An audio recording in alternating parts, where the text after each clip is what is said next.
Zedric, what's good? What's good?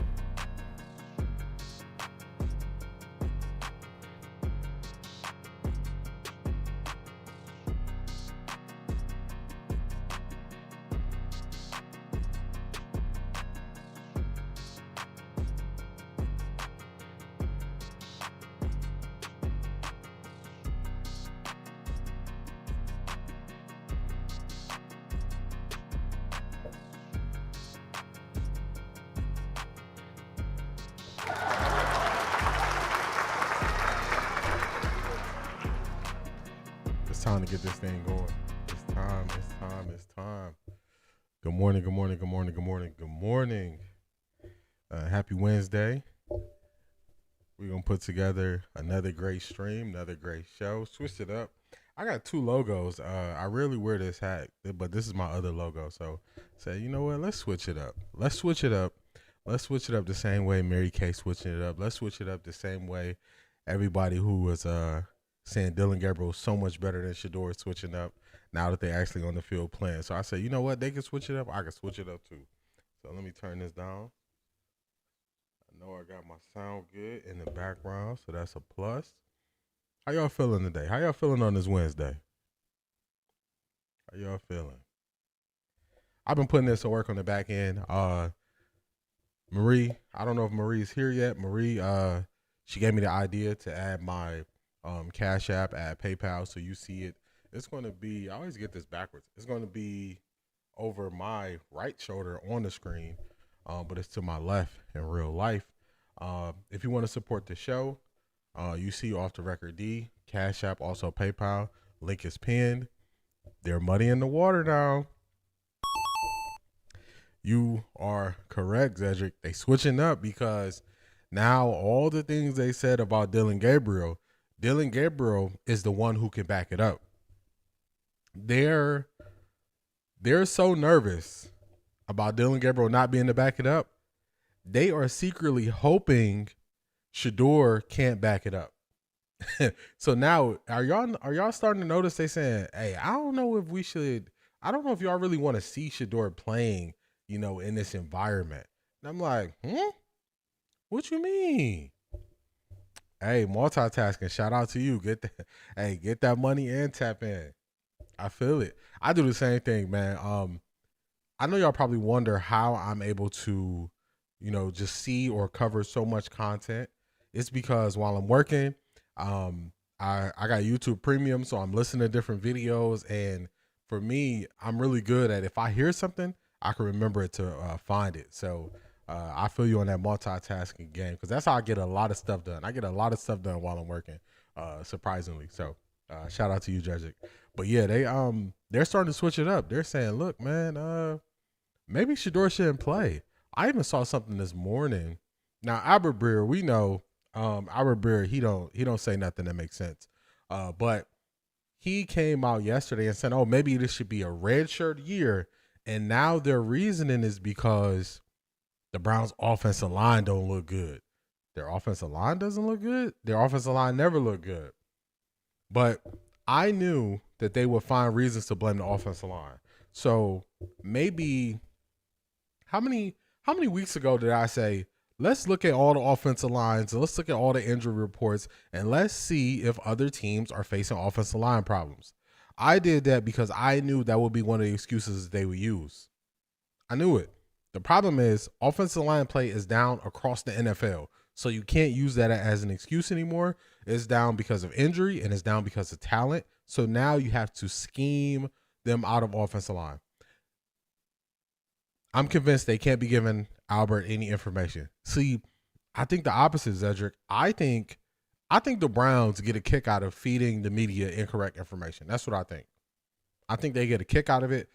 They gave Adam Schefter bad information. They gave Mary Kay bad information. They gave Tony Grove bad information. They gave Albert Breer bad information. They gave this reporter she's on CBS Sports in the summer. They gave her bad information. They give all the national people bad information. And I think it's intentional. So that's the only way I can kind of, wrap my head around what they're actually doing. So yesterday we were looking at quarterbacks and we said, you know what? If Tom Brady is viewed as one of the GOATs or in the GOAT conversation of QBs. Let's listen to what Tom Brady says. You want to know somebody else who they speak on when they speak about, those upper level quarterbacks that you can't write the history of the NFL without speaking their name? Drew Brees. So today we're going to show Drew Brees. He just sounds so clueless to me. Maybe that's why. Yeah, they got him out here looking crazy. They have them looking crazy. They had Adam Schefter saying, the Browns going to go into 4. He really believes this is their plan. He was on ESPN saying this. The next day, the Browns traded Kenny Pickett. So they got these people out here looking silly. So that's how I take it. But also, I've been working, y'all. I've been working. I got some new sound effects, and this is what I hear when Albert Breer starts to speak. Have you ever had a dream that you could do so you could. That's what I hear when I hear Albert Breer. I'm like, this dude don't know what he talking about. He just talking. They're trying their hardest to keep Shador off the field. Cedric, that's a fact. I'm sorry, Beast, that's a fact. They are trying their hardest to keep Shador off the field because then you have to look at everything that was said about Shador. You got to question all of it. And then you have to say, good morning, Charmaine.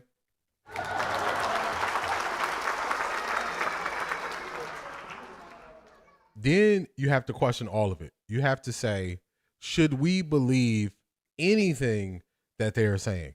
So they're trying to hold on tight to say, look, man, if Shador get out there and do better, if you notice, I think G. Bush said it first. G. Bush said they're going to have to put a statue out there if Shador turned this around. Then after G. Bush said it, I believe Jay on UCSS repeated what G. Bush said. Now they're saying, look, if he turned this around, I don't want to hear nothing. The opposite end of that is they're saying, just don't let him on the field. Hey, don't let him on the field. Because if he turned this thing around, then we stuck with everything we've been saying. We've been saying this dude can't call a play. We've been saying this dude basically can't read.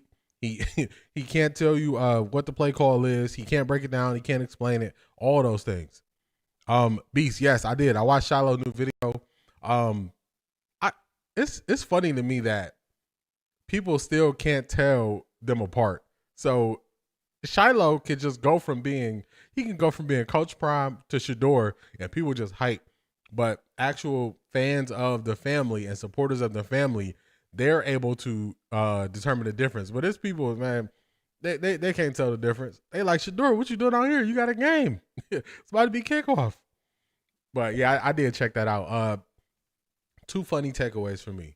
One funny takeaway is Shiloh is bigger than Shador, like in size, because you see like the legendary chain he had on Shador's chain. It fits way tighter. So you're like, man, he's definitely bigger than Shador. The second takeaway was he was like, man, you was about 3 thoughts away from getting in the game. And when he said that, I saw Shador walking on the sideline. I was thinking the same thing. Skip Bayless was thinking the same thing. Everybody's thinking he's about to get in the game.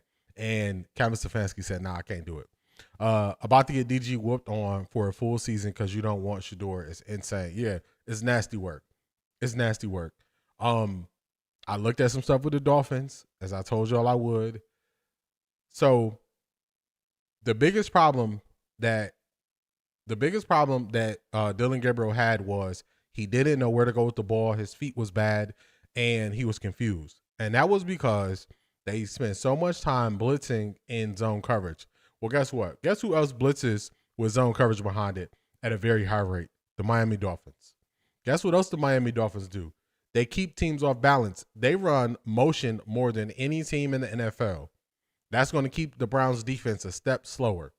The last time the Browns played the Miami Dolphins with Mike McDaniels, it looked like the high school team practicing against the JV team. That's how it looked. It was nothing they can do.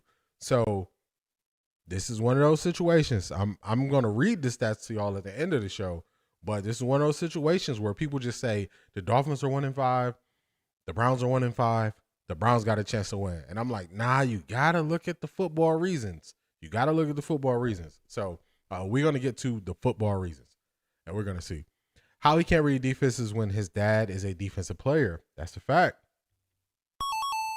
And then to go even a step further, Let's see how long y'all been rocking with the Sanders family. Let's see how long y'all been rocking with them. What position did Shador play before playing quarterback? That's the question. What position did Shador play growing up before playing quarterback? That's the question.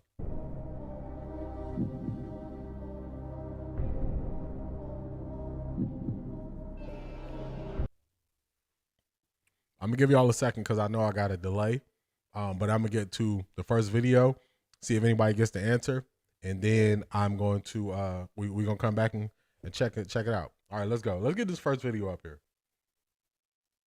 Let's go. Deion did just come out, and he's been reading defenses since he was 7. Zedric, you got it. He did. Shador started out as safety. He had him as safety. And you might wonder, why would Shador Sanders go from a DB playing safety to quarterback? Who has to understand the entire field on defense? That is the safety. Who has to understand what the offense is trying to do? That is the safety. Who is your last line of defense? That is the safety. So how do you get your quarterback to understand what defenses really want to do? You have him play safety. This was not that. Coach Prime did not just throw his son out there and say, you're going to be a quarterback forever. They put a lot of work in with his throwing motion when he was young. Everybody knows these things. He had all the resources at his disposal so he could get better. Everybody knows this who have watched them and followed the Sanders family. People who haven't, they don't know this, so they're just guessing. They're just guessing about it. So you got that right. You got that right. He had him playing DB. We're going to get to Drew Brees and how Drew Brees is viewing what the NFL is doing to these young quarterbacks. And this is going to lead us right into our show. So this is from ESPN. No, this ESPN yesterday. Let's start this thing off. Take over as interim coach. So this move continues, though, an alarming trend in the National Football League. You see Shepty's tweet. The last 4 quarterbacks taken #1 overall have now seen their head coach fired during their rookie campaign. The list includes Trevor Lawrence, Bryce Young, Caleb Williams, etc. So Drew Brees now joining us here on First Take, as he does every single Tuesday. And so, Drew, we'll ask you, as a former quarterback, do you think the National Football League is failing these young QBs? Yeah, look, in a lot of ways, I do, and I think the proof of that too is you watch some of these guys that you would have said had rough early stages of their careers, the Sam Darnolds and the Baker Mayfields, and the success that they're now having, in their second and third stop after they've had a chance to get some experience and maybe be in some more capable situations. At the end of the day, we're gonna stop him real quick right there. So, what this means is, it's a couple different ways we could go about after we get this information. If you are in the running for the #1 overall pick and you need a quarterback, what this tells me is at the end of that year, you just fire your head coach. So you can jumpstart the process of your team being built with continuity. So you don't want to do what Chicago did. Keep Eberflus, who was on the hot seat, not fire him, and then fire him a year later after he has kind of thrown off your quarterback's development. You want to do it the year before. You want to do what the Washington Commanders did. Clean house, build a staff, knowing that you got the top pick, they had the #2 pick, and go from there. It's a reason why Jaden Daniels is in a better situation than Trevor Lawrence until now, Baker Mayfield when he was with the Browns, Sam Darnold when he was with the Jets, Caleb Williams when he's with the Bears, because he started out with everybody on the same page. So that leads us to the Cleveland Browns. If the Cleveland Browns do not believe in Shador Sanders and what they have and Shador, and they believe, like everybody has said this whole year, you need to get your quarterback in 2026. I'm cool with that. But history tells us you just need to fire the whole staff and start over. That's the other side of it that they don't want to talk about. Because otherwise, if Kevin Stefanski is on the hot seat going into the summer, they draft the top QB, 6 games in, he's Brian Callahan. He's out of here. So you clean house before you get the quarterback, build the entire thing around that quarterback, and move forward. You don't take Kevin Stefanski and his stubborn self with his stubborn schemes and then throw the quarterback in there and say, let's figure it out, and you blow a whole year on nothing. That's not what you do. Beast, I think Coach Prime going to build a powerhouse at Colorado. I agree with that. Once Coach Prime can get his offensive line and defensive line to the caliber of other teams that are starting with the Big 12, and once he can get the BYU caliber offensive line, BYU caliber defensive line, when he can do that, it's going to be a problem because he has no problem with getting the quarterback that he wants. He has no problem with getting the skill players that he wants. I think they need to work on DBs.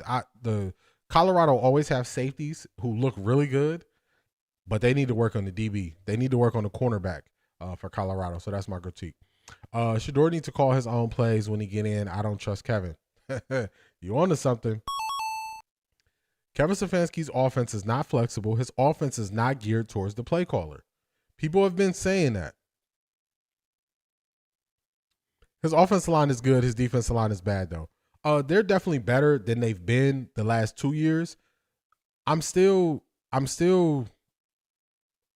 fully sold on the offensive line yet until they're able to just dominate a team and just say, you know what, we're bigger, stronger, better than you. We're just going to run the ball on you, and there's nothing you could do.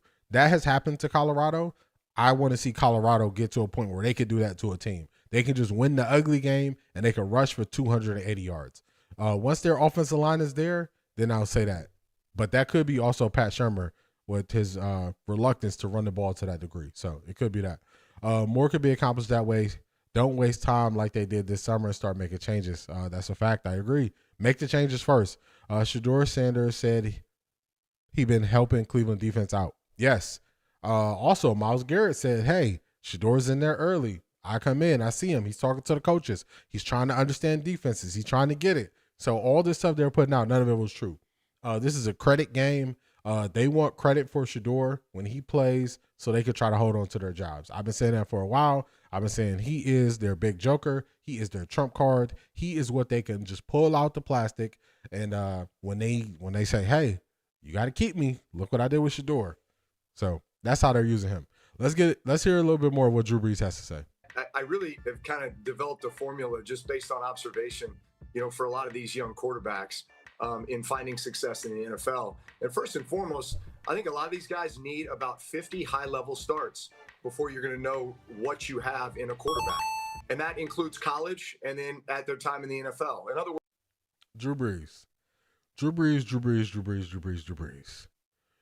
You speaking my language, man. I don't always agree with Drew Brees' takes in life, but he is speaking my language right here. When the Browns were playing either Green Bay or I think it was the Green Bay game, when I was speaking on quarterbacks that you take in the draft, the first thing I said was you need a certain number of quality starts. And I said, coming out of college, I want them to have 25 to 30 starts. And I know y'all probably heard this. Y'all were here. Vegan Warrior was going back and forth with me like, starts is not the only thing.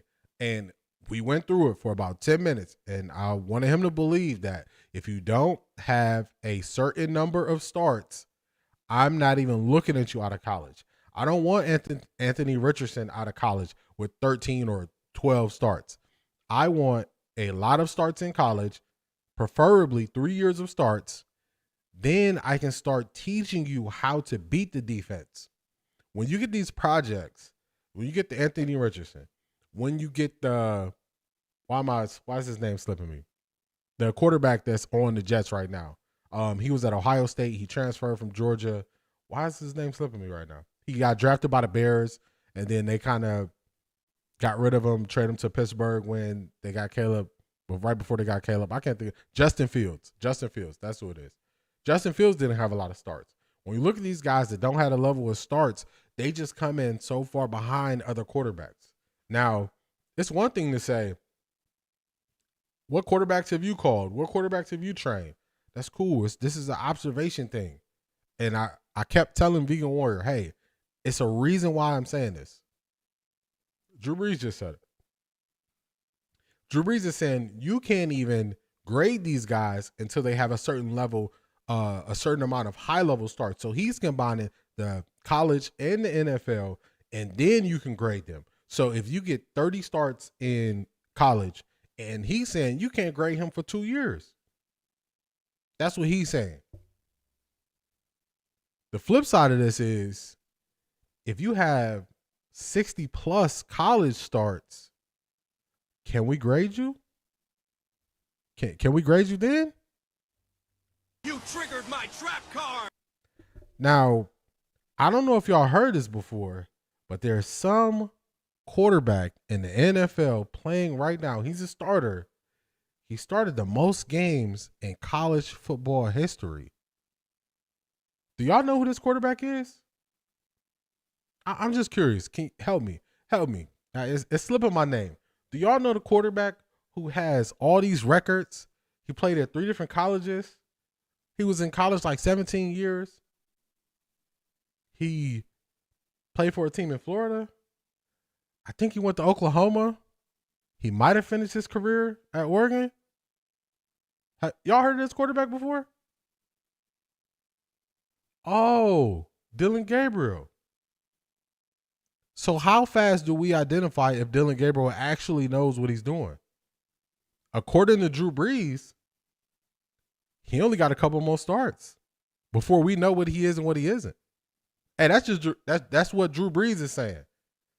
I'm deferring to the Hall of Famer here. That's what I'm doing. I'm deferring to the Hall of Famer. Beast, you see it. Hey, I'm deferring to the Hall of Famer who said this. Because I got people telling me saying, hey, it's only his second start. He's a rookie. We got to let these things play out. Drew Brees would disagree with you. Hey, it's funny how things work. They don't want to hear what Tom Brady got to say? You think they want to hear what Drew Brees got to say? Hey, sometimes you got to think about these things. What else you got to say, Drew? Words, if you go draft a guy who has all this upside potential, but he only had 15 to 20 starts in college, well, guess what? You're going to have to sit around and wait, 2.5, 3 seasons before you can really develop this guy. He needs those 50 high-level starts. He needs a solid veteran backup quarterback in the room with him that's going to help guide him, teach him how to be a pro, teach him about preparation. He's going to need to be in an offense that fits his skill set or can be built to his skill set. You're going to need to build the team around him. I saw a great quote from Liam Cohen down in Jacksonville the other day, just talking about a lot of the success for these young QBs is about timing and circumstance early on in their career. And that is absolutely right. Now, some guys are going to develop a little bit faster than others. Some guys are just going to be in better situations. QB's best friend, great defense, great run game, right? If your team doesn't have that, you're just putting more pressure on this kid.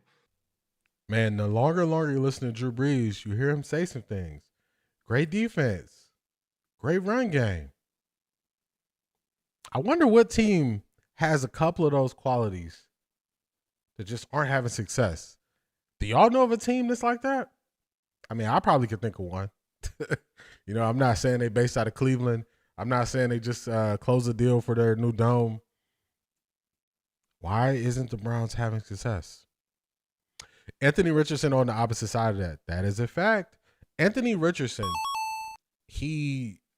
let me look it up before I even get to lying. I don't want to lie to you. Let's see how many starts he had in college. I think the number is less than 15.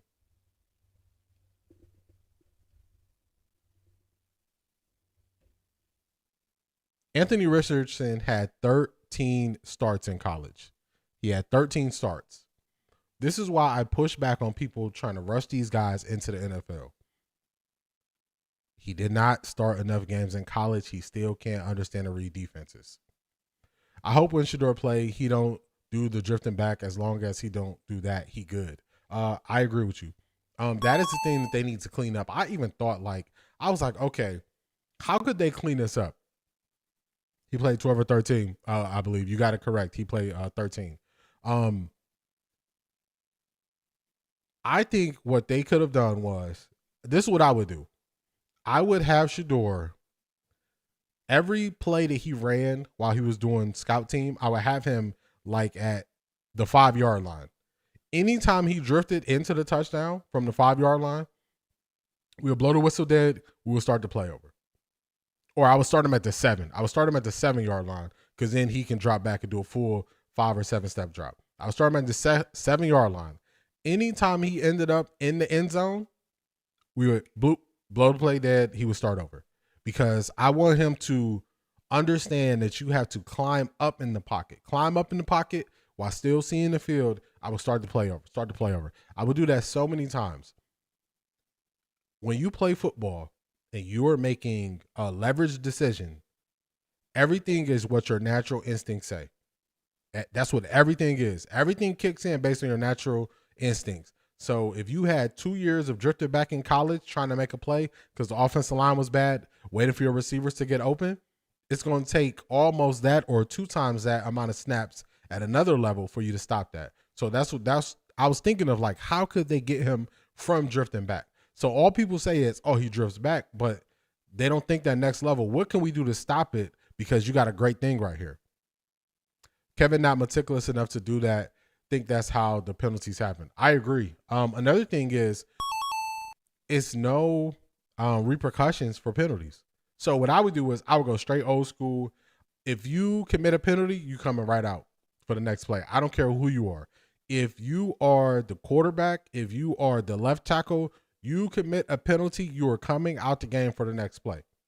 So then y'all know they have these records like most consecutive snaps, all those things, that those streaks that people want to have. They will be risking that by them committing a penalty. You line up in the backfield, you're coming out for a play. Like the left tackle kept doing 68 this weekend. Illegal formation, that's on the quarterback, you coming out for a play. And I would just have that rule on defense. You commit a penalty, you're coming out for a play. You have to have a penalty to get people to, something has to trigger, don't make the mistake in my head. And not just they think about it, it has to be a natural thing. I'm not going to make the mistake. So that's what you got to do. Also, Zedric, another thing is I'm looking for solutions. People that don't look for solutions, then they will just harp on something bad that happens. Good morning, Marie.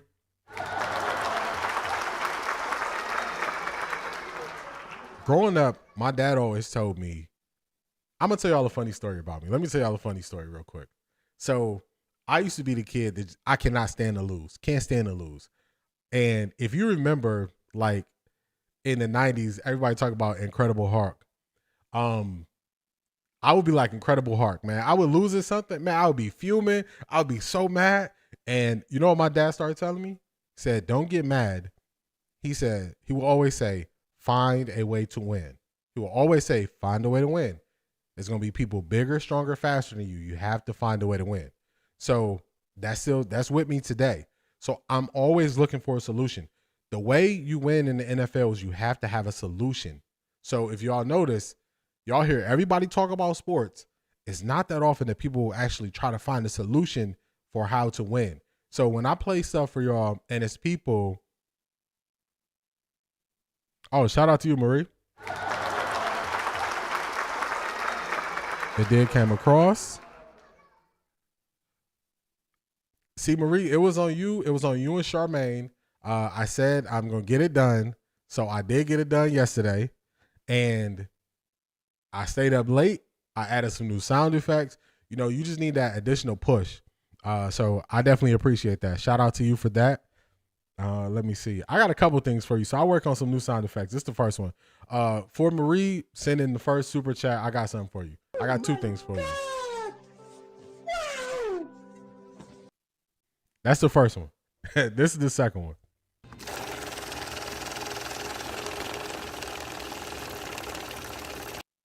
I really appreciate you for that.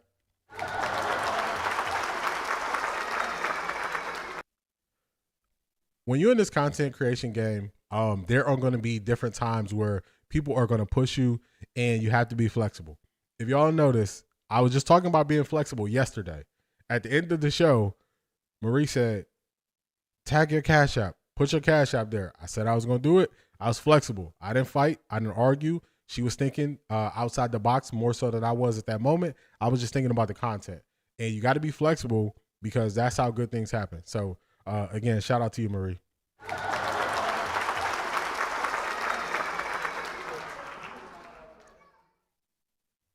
But I'm always looking for solutions with how I view situations. And that's why I'm trying to learn things. That's why I'm taking that next step. That's why, if y'all notice, I'm always bringing up to you somebody that's credible at what they did in that role or in that position. So appreciate you. I appreciate that. You're going to have me walking around like this. I got money. As y'all see, I was having fun last night, man. I was making all these, I got a bunch of new sound effects. I'm like, let me check this thing out. Let me keep taking this thing to the next level. So shout out to you, Marie. But I'm always looking for solutions. So that's why I bring you people like Drew Brees when they speak on the quarterback position. That's why I really look into how Tom Brady speaks on the quarterback position. That's why I really appreciate Coach Prime speaking on how to get better because he did it at the highest level. So you will be a fool to think that you know more about playing cornerback than Coach Prime does. So if Coach Prime is telling you, hey, this is how you play cornerback, you listen. You listen and learn. So that's what we did with Drew Brees right here. Let's see if it's any more for Drew Brees before we kick this thing going and get to the Cleveland media. So at the end of the day, that's really the formula. And now you just need a patient organization, patient fan base in order to get that QB to that level that you want him to be at. Now, listen, if you're drafting the number 1 overall pick, you likely don't have all those pieces in place, right? You don't have a complete team ready yet. But you seem to disagree with one Drew Brees. Why? Well, I mean, I don't think I disagree. I disagree with how. That is a fact, Beast. Dillon Gabriel is doing worse than Joe Flacco. And as we build this show up, I'm just going to give you a little teasers for later. So we start off with Drew Brees, with how Drew Brees views the situation. He's a Hall of Famer. We're going to go through some Cleveland media and how they describe how Dillon Gabriel did. And then we're going to get to Chase Daniels. So I'm giving away the end of the show, but if y'all seen these, y'all going to know what I'm talking about. Chase Daniels, when he talks about how Dillon Gabriel did. We're also going to get to Cody Kessler and the things that he highlights about how Dillon Gabriel did. Aqib Talib and how he looks at it. So we're going to get to some guys who have great reputations and how they speak on football and see how they viewed it versus how Cleveland media views it. Another part to this clip is Drew Brees is going to say him and his offensive play caller, Sean Payton, were so much on the same page that he could tell Sean, hey, I don't like this play. We take the play out. And if they didn't take the play out, Sean Payton would give him a variation of that play because it could beat the defense. That's what he would do. So you have to be on the same page. Another thing is, I think it's taken away from these guys' development when the All-22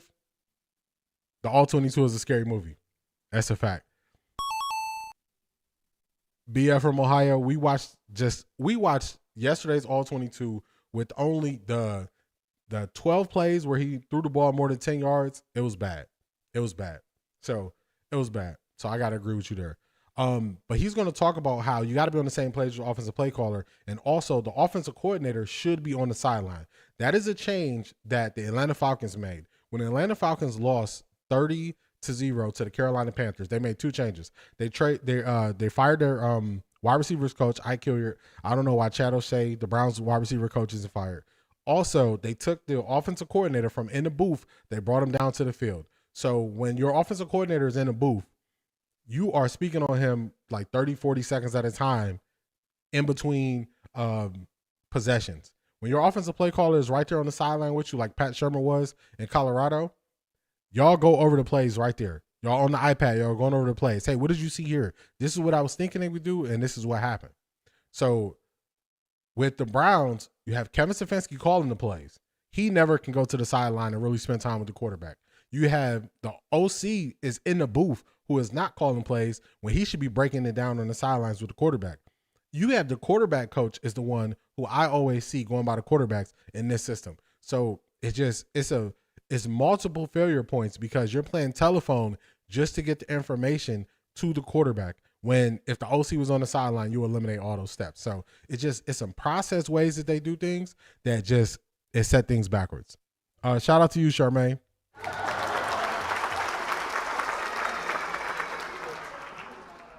I'm telling y'all getting all three. Oh my God! Wow!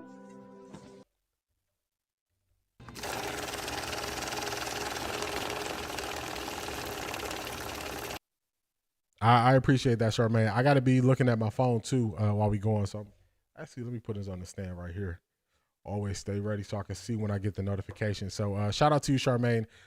Yesterday, Charmaine, you asked me a question about Dillon Gabriel, his ceiling, and then you followed that up with asking me about Super Chat. So you were part of the reason why this is even happening. So definitely shout out to you, and I appreciate you for that.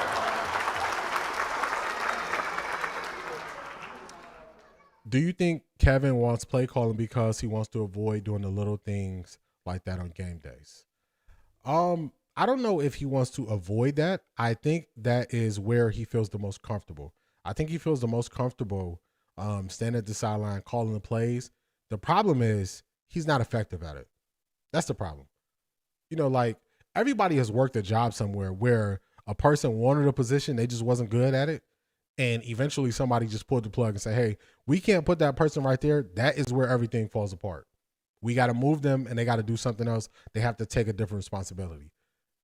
Every year, if you're the offensive play caller, every year people shouldn't be calling for you to stop calling plays. So if you look at, let's go down the list real quick.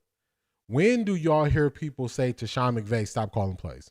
When do you hear people say to Ben Johnson, stop calling plays? When do you hear people say to Shane Steichen, stop calling plays? When do you hear people say to Kyle Shanahan, stop calling plays?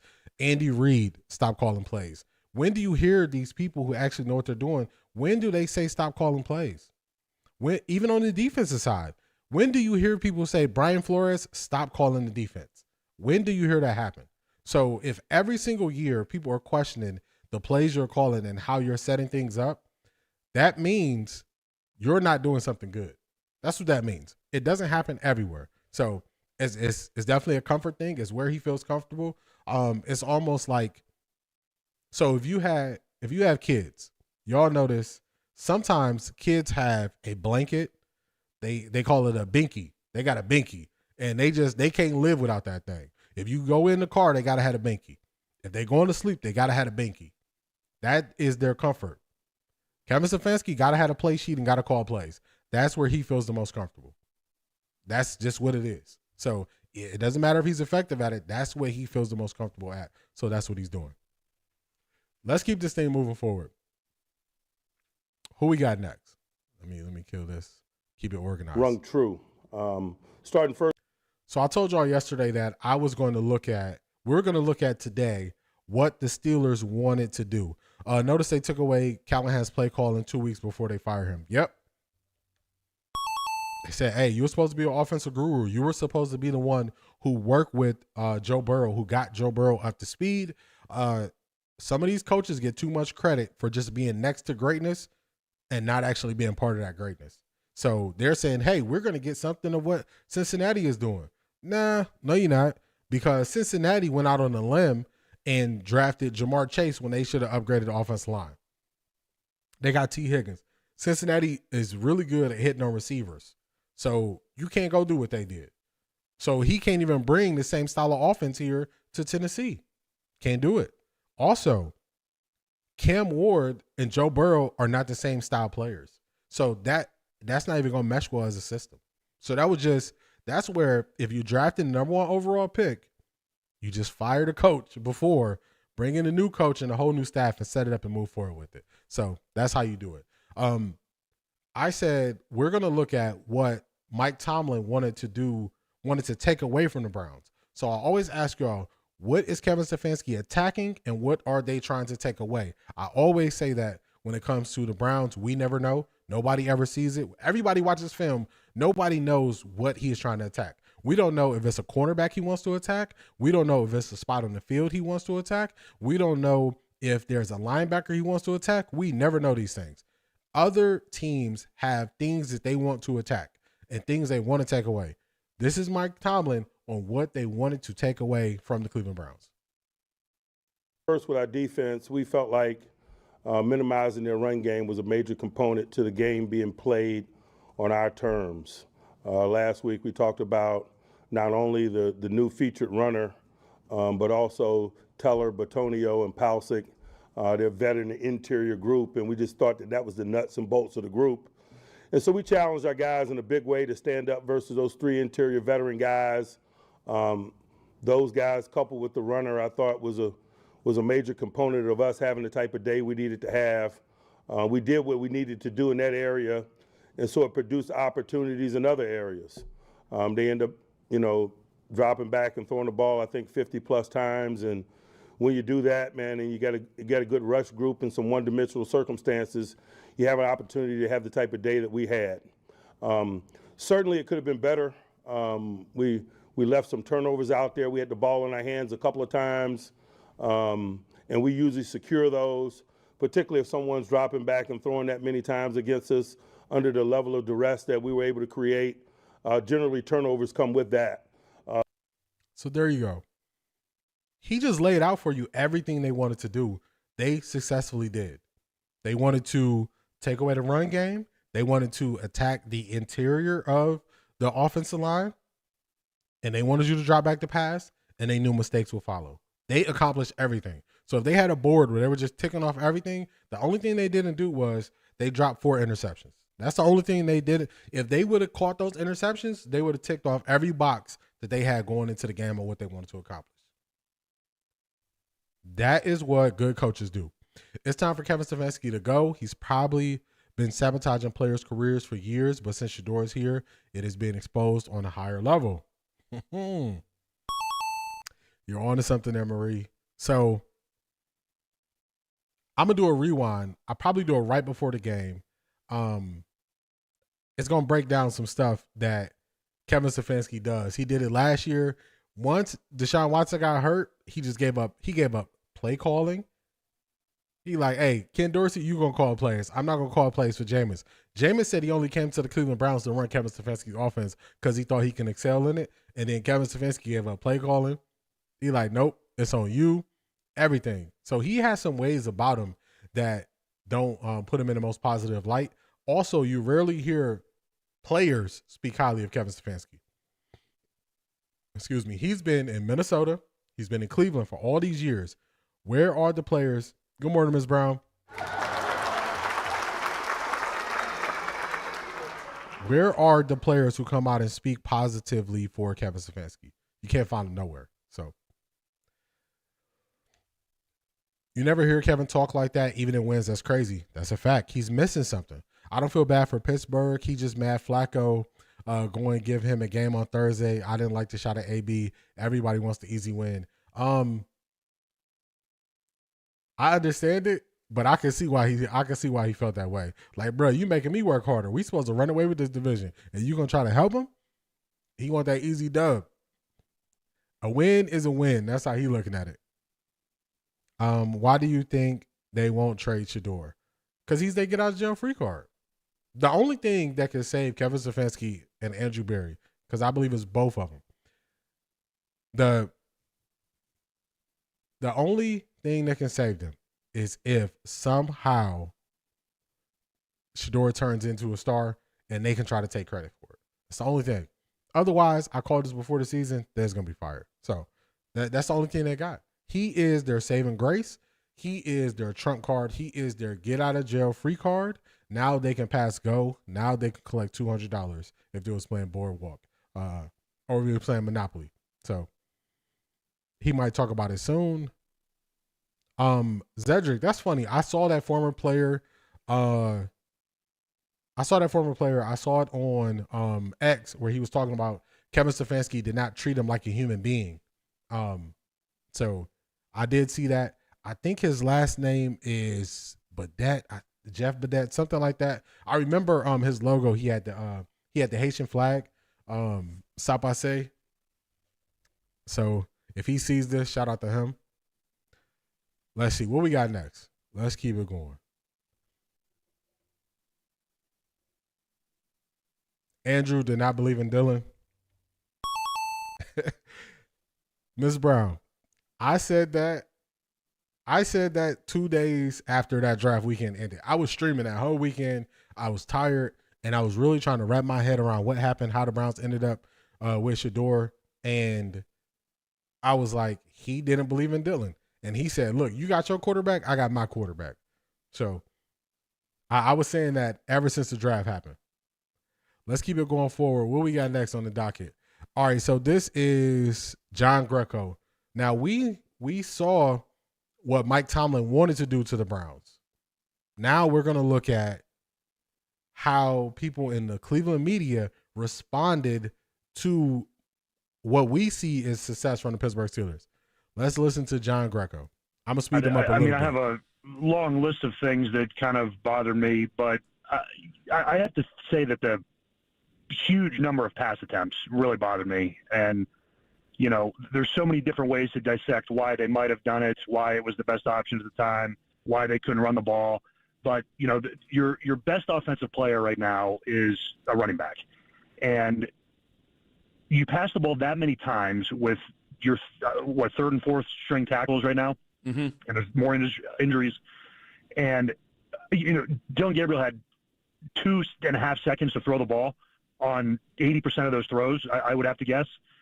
Why not hand the ball off a few times? Now, I know that there's loaded boxes. I've said that on your show before, that's all the Browns are going to see. Because if you take away their main threat, you know, sure, pass the ball against us 60 times.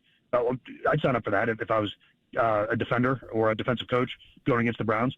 But at least if you're handing the ball off, you have one of your best playmakers, probably your best playmaker on offense, with the ability to try to make somebody miss in the hole or break a tackle and spring. All right, that's all we got to hear from him. So just saying, hey, keep running the ball off. No, you got to get creative. You have to get them to show their hand. Remember Tom Brady said if they call a run play and we're running to the right and they're doing a safety blitz to the right, we got to get to another play, even if we just flip the play to the other side. That's what you got to be able to do. You got to be able to make adjustments on the fly and counter what they're trying to take away. So if they're showing all these guys in the box, you got to beat them. You got to beat them deep to make them back off, or you got to run a late motion. So if y'all were watching, it was the Commanders. Who did the Commanders play this week? They ended up losing to the Chicago Bears. Those teams, when I'm watching those games, I look at motion. So they're doing something different with motion on those teams. They are sending the tight end just kind of bouncing down the sideline late for motion right before the snap. They're doing that so we can expose who is going where. And they're running motion really close to when you snap the ball. The old school way of running motion is you wait till guys shift, you run the motion, and then you sit there and try to scan it. No, you got to run motion closer to when you snap the ball. When you do that, that is how you expose their hand. And that's what the better play callers are doing. So they're putting you in conflict. You got to show your hand. If we are disguising as zone and we're really in man and I got to run all the way across the field to chase this guy right as you snap the ball, that tells you man. The Browns run in motion. They don't get no answers from it. They get no answers from it. So did you see Kevin said he threw it so much because the game was out of hand. The only reason it was like that is because they stopped running. No counters to what they did. Man, at this point with Kevin Stefanski, you can psych him out of what he wants to do. So I spent some time living in Florida. I lived in Florida, and I used to play basketball with these guys I used to work with. We used to play outside. They was younger than me. So y'all want to know what I did to just keep up in the game? When I started to get tired in the game, I would just talk crazy trash to them. I would take them all the way out their game. I would be doing that for me to catch breath so they can stop running up and down the court, and I'm chasing everybody. That's what teams are doing to Kevin Stefanski. They put one wrinkle in there, he abandons everything that they do well and never goes back to it because of that one wrinkle. If I can fool you with one thing and you will abandon the run, what's stopping every team from doing the same thing? Nothing stopping them. What's crazy is Shador had 5 sacks with non-caliber O-line, and he's terrible. DG gets sacked 6 times, and now it's not on him. It's the O-line. Make it make sense. You're pointing some things out. You know what they did? They're blaming the offensive line, and now they're saying, you know what? I don't even think we can grade Dillon Gabriel off of this. What? I'm sitting there like this. What? Bro, what are you talking about, man? So we can grade Shador based on the offensive line. None of those guys are in the NFL right now, but this is the offensive line that the Browns are putting out there as starters, and we can't grade Dillon Gabriel? Come on, man. I saw Carolina doing that motion this week. That's how Jimmy caught that long pass. That's a fact. So when you put somebody fast like Jimmy Horn and you put him in motion right before you snap, they have to change what they're doing to account for him because he could just break the game open. So if we use Isaiah Bond and we put him in motion at the snap, they got to show what they're doing because Isaiah Bond is the one person that we have with the foot speed to just outrun the defense. You can use him and we can just throw quick wide receiver screens off of it, everything, just by getting them to expose that. That is not something Kevin Stefanski does because he lacks the creativity. That's what it is. He lacks the creativity to get to that point. Let's get to the next one. Be that same answer. The head coach. Okay. Somebody else is going to say, a lot of people are going to say, not somebody, a lot of people are going to say Kevin Stefanski's offense is predictable. That's what people are saying. This is Hanford Dixon, Browns legend. Let's see what he has to say. Nasty work. That's how Miami uses Tyreek and Waddle in their offense. That's a fact. Miami, fun fact, Miami uses pre-snap motion 71% of the time. That's the highest in the NFL. That is how you get teams to show what they're doing. That is how they're going to get the Browns to show what they're doing. That's what they're going to use against the Browns. They're going to use the Browns' aggressiveness against them. That's what teams do. But listen to this. Kevin Stefanski is calling the plays. Okay. Plays ain't working. No. I mean, the plays, they're not working. Yeah. For you to have Quinshawn touch the ball only 12 times the whole game, 12 times, that's insane. I mean, that just doesn't make any sense. To go down the field, we don't even go down the field, guys. We don't even attempt the big play down the field. I mean, the Pittsburgh Steelers said they knew that the Browns weren't going to throw the ball down the field, so they didn't have to play it. J5 now, J15 is like that. He's a speedy guy. Yeah, you know what's scary about his speed? He does not look like he's working hard to run that fast. That's what's scary. So when you have a guy that just floats up the field like that, like Jimmy Horn, when you get him, so if you got him in man coverage and you got him going across the line and you got to chase him across the line and then he can get faster, he can get vertical faster than you, that can just blow the top off the defense. The safety's got to shift, everything. So you need that type of speed. You need it. So you see how he just said it? He said it ain't working. It ain't working. We're going to hear somebody else in Cleveland say, it's not that it's predictable. Okay. Let's keep it moving.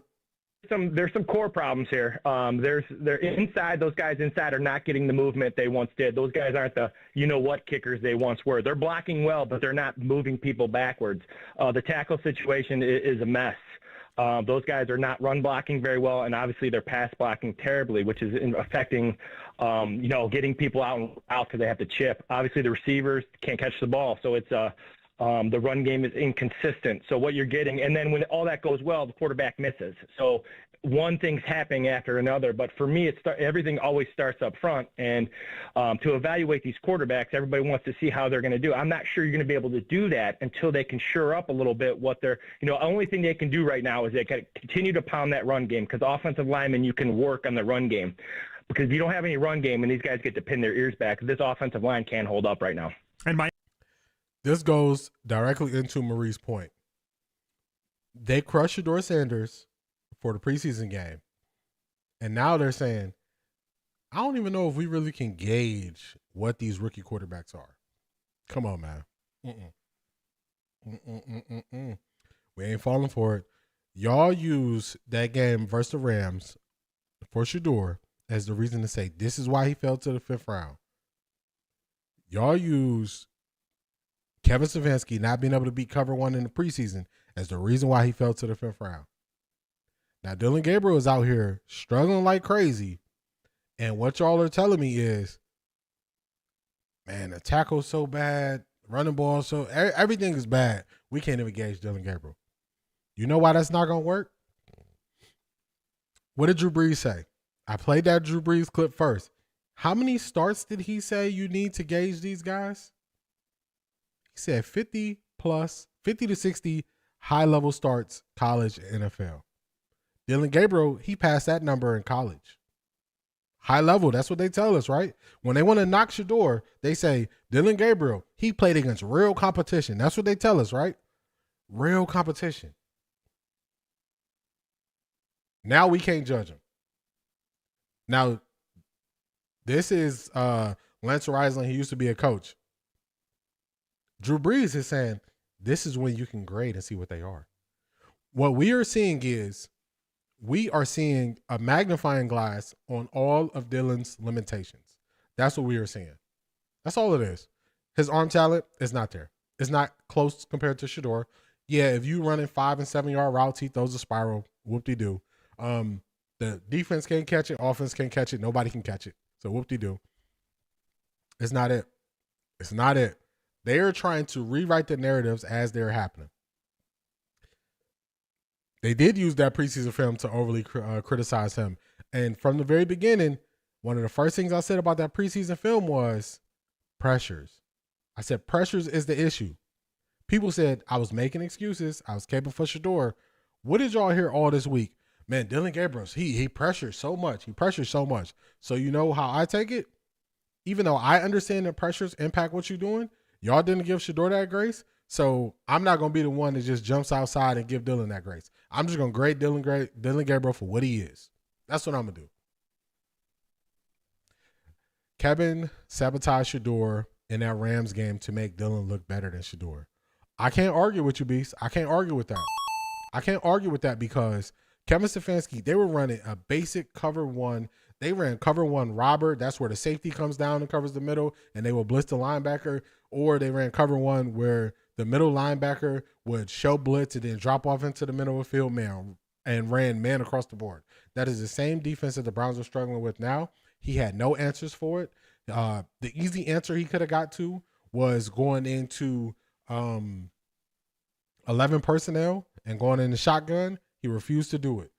Now people were saying, oh, you can tell when they put Jerome Ford in, they're throwing the ball. When they put this person in, they're running the ball. That's all predictability. That's all on Kevin Stefanski. Let's get to the next one. Let's see if we got any more excuses. Let me set this up for y'all. This is the one. Remember, I keep saying dog food. Dog food. It's dog food. That's what I'm calling it when they play these games in the media. What they're doing is they're trying to say, if you care about Shedeur, you shouldn't want Shedeur to play. If you care about him, you want him to wait till next year. You don't even want him to go out there. What? So then, we know y'all already. We see y'all games. Then y'all are going to say, man, Shedeur couldn't even get on the field all last year. We ain't falling for it. This is dog food. This is disingenuous. This is them coming in the name of peace. But really, this is a war. That is what they're doing. They're coming in the name of peace. They know they're coming there to rob you, and they're bringing you an apple pie the first day you move in. They're not coming to be friendly and be nice, and that's why they bring the apple pie to your door. They want you to swing that door open so they can see. We're going to start casing the joint and see what we like. And then we're going to do this once a week until we learn your schedule. Then we're going to get what we want. That is what the Cleveland media is doing. What I realized is this is why I don't tell fans what they can think or what they can't think. I just look at fans who repeat a narrative that isn't true. I just put them in a box. I put people in boxes too. I'll always tell you that people put you in a box is never for a good reason. That's true, and I do it too. When I see somebody keep parroting things that aren't true, I just put them in a box of not knowledgeable, and I don't even give it that much energy. I just throw them in a box. I don't got to listen or look at that. That's what I do when they keep repeating the things. It's so bad. I can repeat all the narratives that they said about Shedeur coming into the year. He holds the ball too long. He keeps running backwards. His record against talent, he didn't beat any ranked teams. This is all the stuff they parroted the whole offseason.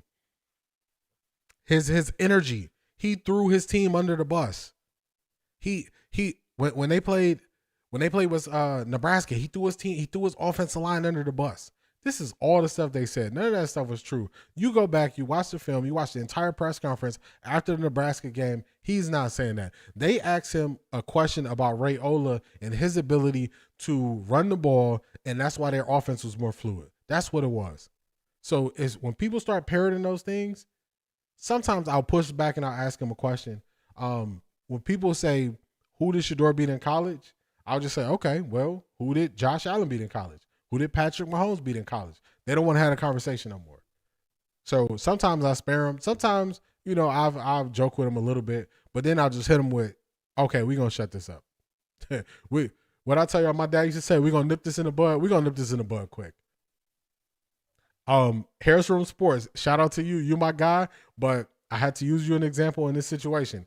When Harris Room Sports said something about Shedeur's record in college, the first thing I said was, and this is not a diss, I just asked him a question. I said, what did Colorado do the 17 years before Shedeur and Coach Prime got there? That's my dude. I like Harris. I like his content. He's a budding content creator out of Cleveland, but sometimes I just got to ask the question, like, we got to nip this in the bud. Do you guys remember how DG was laughing on the sideline when Shedeur was taking those sacks? I didn't see that smile when he was eating dirt on Sunday. We're keeping that same energy. Facts. Then he brought up the line with him the next game after they dominated. I remember that. Ain't nothing funny now. Nothing funny. DG had mad coverage in college. That is Charmaine, you can't say that enough times. The way they tailored that entire offense to Dillon Gabriel in college is on a different level. When you watch the film, the way they parted the Red Sea with that offensive line to make sure he had the passing lanes and all this stuff. Once you see that teams are keeping him in the pocket, they know, hey, he can't throw the ball with 7 yards out the pocket. They know that. He can't throw the ball more than 20 yards out the pocket. You have to roll him out on a bootleg or get him to the outside for him to throw the ball downfield. And if you can't do that, then he never gonna get the ball downfield. So you can say that again. That's how they do it. But let's listen to this. This is dog food. This is disingenuous. But this is a game they're gonna play. They're also they use Albert Breer as a source for this. And Albert Breer, he's in that Mary Kay, he's in that Tony Grossi category. If I just want something to pop on TikTok, I'll use them. But I cut out the portion where Albert Breer is speaking because it don't matter. But let's listen to it. This season hitting the field. You remember what you sent to the group? Tell everybody what you sent to the group. Yeah, I wonder if any of the Shedeur first fans, those fans who we've welcomed to YouTube Live, those fans that have called our show from all over the country, have even participated in the Coming In Hot button, which was terrific over the course of the last weekend. I wonder if any of those fans are now like, we just saw what Dillon Gabriel had to deal with this week with that offensive line and those receivers. Maybe we don't want Shedeur to play all that fast. Like, maybe we think Shedeur would do a lot better than Dillon Gabriel, but it still would not be a great opportunity for him. Stop it. Get some help. We're not falling for that. This is what we want. And if y'all disagree with me, let me know in the chat. Lenny has a system that you don't even need to be great to play QB to be successful. Good will do. That's a fact. I agree with that. They all over the place. If y'all wasn't here earlier, I made some new sound effects, so y'all are hearing the sound effects. I'm putting these things in motion. This is what I heard. Have you ever had a dream that you could do so? I'm going to tell you what we want as Shedeur Sanders fans. And if y'all disagree, let me know if you disagree with that. They told us Dillon Gabriel was leaps and bounds so much further ahead of than Shedeur. I want Dillon Gabriel to get a full opportunity to go out there and show exactly who he is. I don't want no interruptions. I don't want no excuses. I don't want Dillon to get hurt. I don't want any of those things. I want Dillon Gabriel to go out there, and I want y'all to see who he is, and then I want y'all to never tell me he was better than Shedeur again the rest of your lives. That's what I want. Tell me if you agree with that. Tell me if you agree with that. Shedeur ain't ducking no smoke. He's talented, and he knows it. That's a fact. Tell me if y'all agree with that as Shedeur Sanders fans. I want to take a sledgehammer to a net when it comes to this. He's better than Shedeur talk. I've heard this he's better than Shedeur talk for too long. I've been hearing this since the summer. It's disingenuous. It's not real. It's not football related. I want Dillon Gabriel to go out there. Go out there in the game that we're supposed to win, according to the Cleveland media. Go out there and beat the Miami Dolphins. Go out there and beat the Patriots, who are turning it around, who look like a better team. Go out there. That's what I want to see. I want Dillon Gabriel to show y'all exactly who he is, because I believe him when he go out there. I want y'all to believe him, and I never want to hear this as a comparison ever again the rest of my life. I don't want to hear circumstances. I don't want to hear offensive line. I don't want to hear any of those things, because none of that mattered when y'all told me he was leaps and bounds better than Shedeur, and y'all told me Shedeur could not get guys lined up. Before the game in Carolina, Albert Breer had the nerve to say Shedeur could not recite the play calls. He couldn't get them lined up on time. We didn't see any of these issues versus Carolina. So I want y'all to eat y'all words, and I'll never let y'all forget the things that y'all said. But I don't want to hear it ever come out your mouth again. You know, on Nightcap, when Shannon and Ocho's teams play with each other, and he say, I don't want to hear foot or ball come out your mouth. I don't want to hear Dillon is better than Shedeur ever again. Ever. Just go ahead, put that thing to rest. Put it to rest. Treat it like it's 1990 slang. Nobody says it anymore. That's what I want y'all to do. He's not relinquishing the job when he get it. Let him experience it. I agree. Ms. Brown, I agree. Let Dillon play himself out. I agree.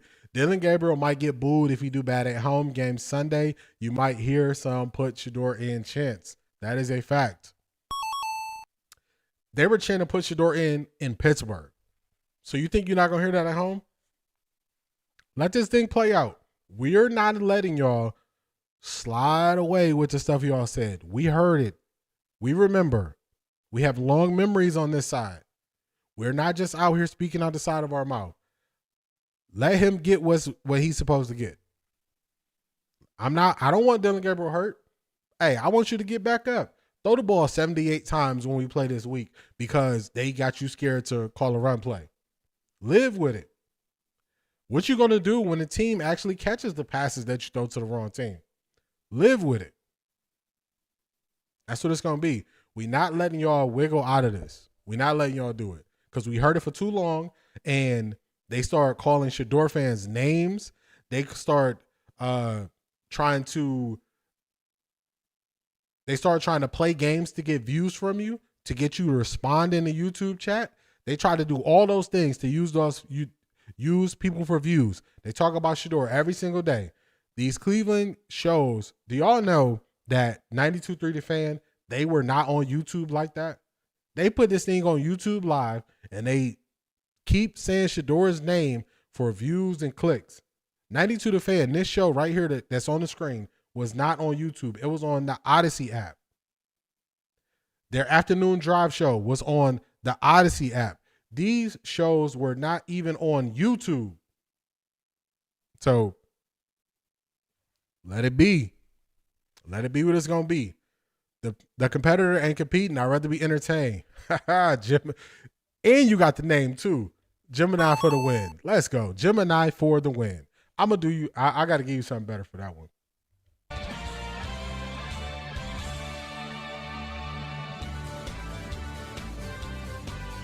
For your comment and for the name.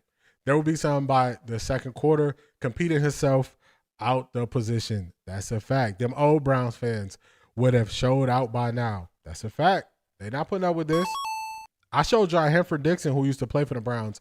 I just want y'all to see that he didn't mince his word. He just said exactly how he felt. Kevin Stefanski play is not working. He didn't dance around it. He didn't try to give a reason. He just said Kevin Stefanski plays are not working. So this is what they're going to try to do. We're not going to fall for it. Let's get to the next video. Now, this is another example. This is dog food. This is dog food right here. The reason why this is dog food is because this is where you play the, I just don't understand. I just don't know why people want to see Shedeur. I don't know what it is. This is what they're going to do.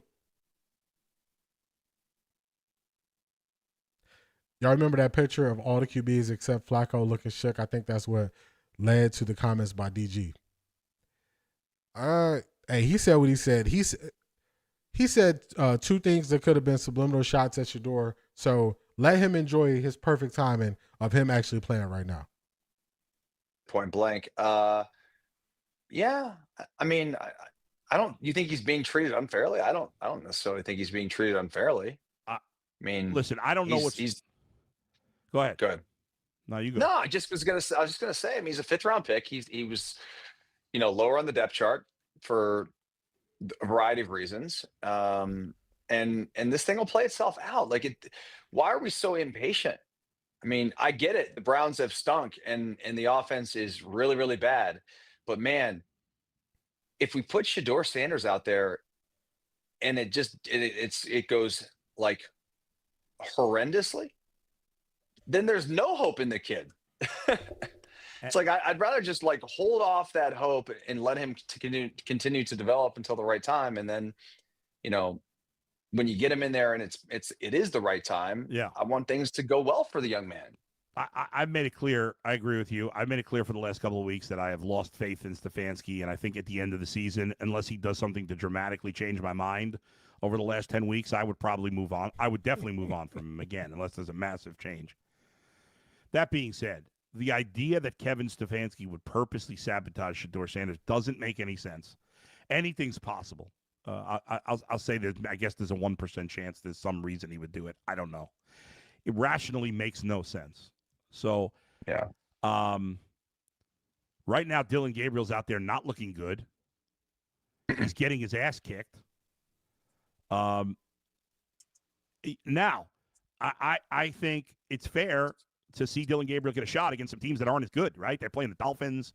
You're playing the Jets. I mean, next 2 weeks, you're playing teams that are as crappy as you are. So let's see I'll tell you this, if he stinks against those teams, even with the lack of talent around him, at some point, yeah, I think you got to think about Shedeur. I don't know what's going on. Here's what we don't know. We don't know behind the scenes,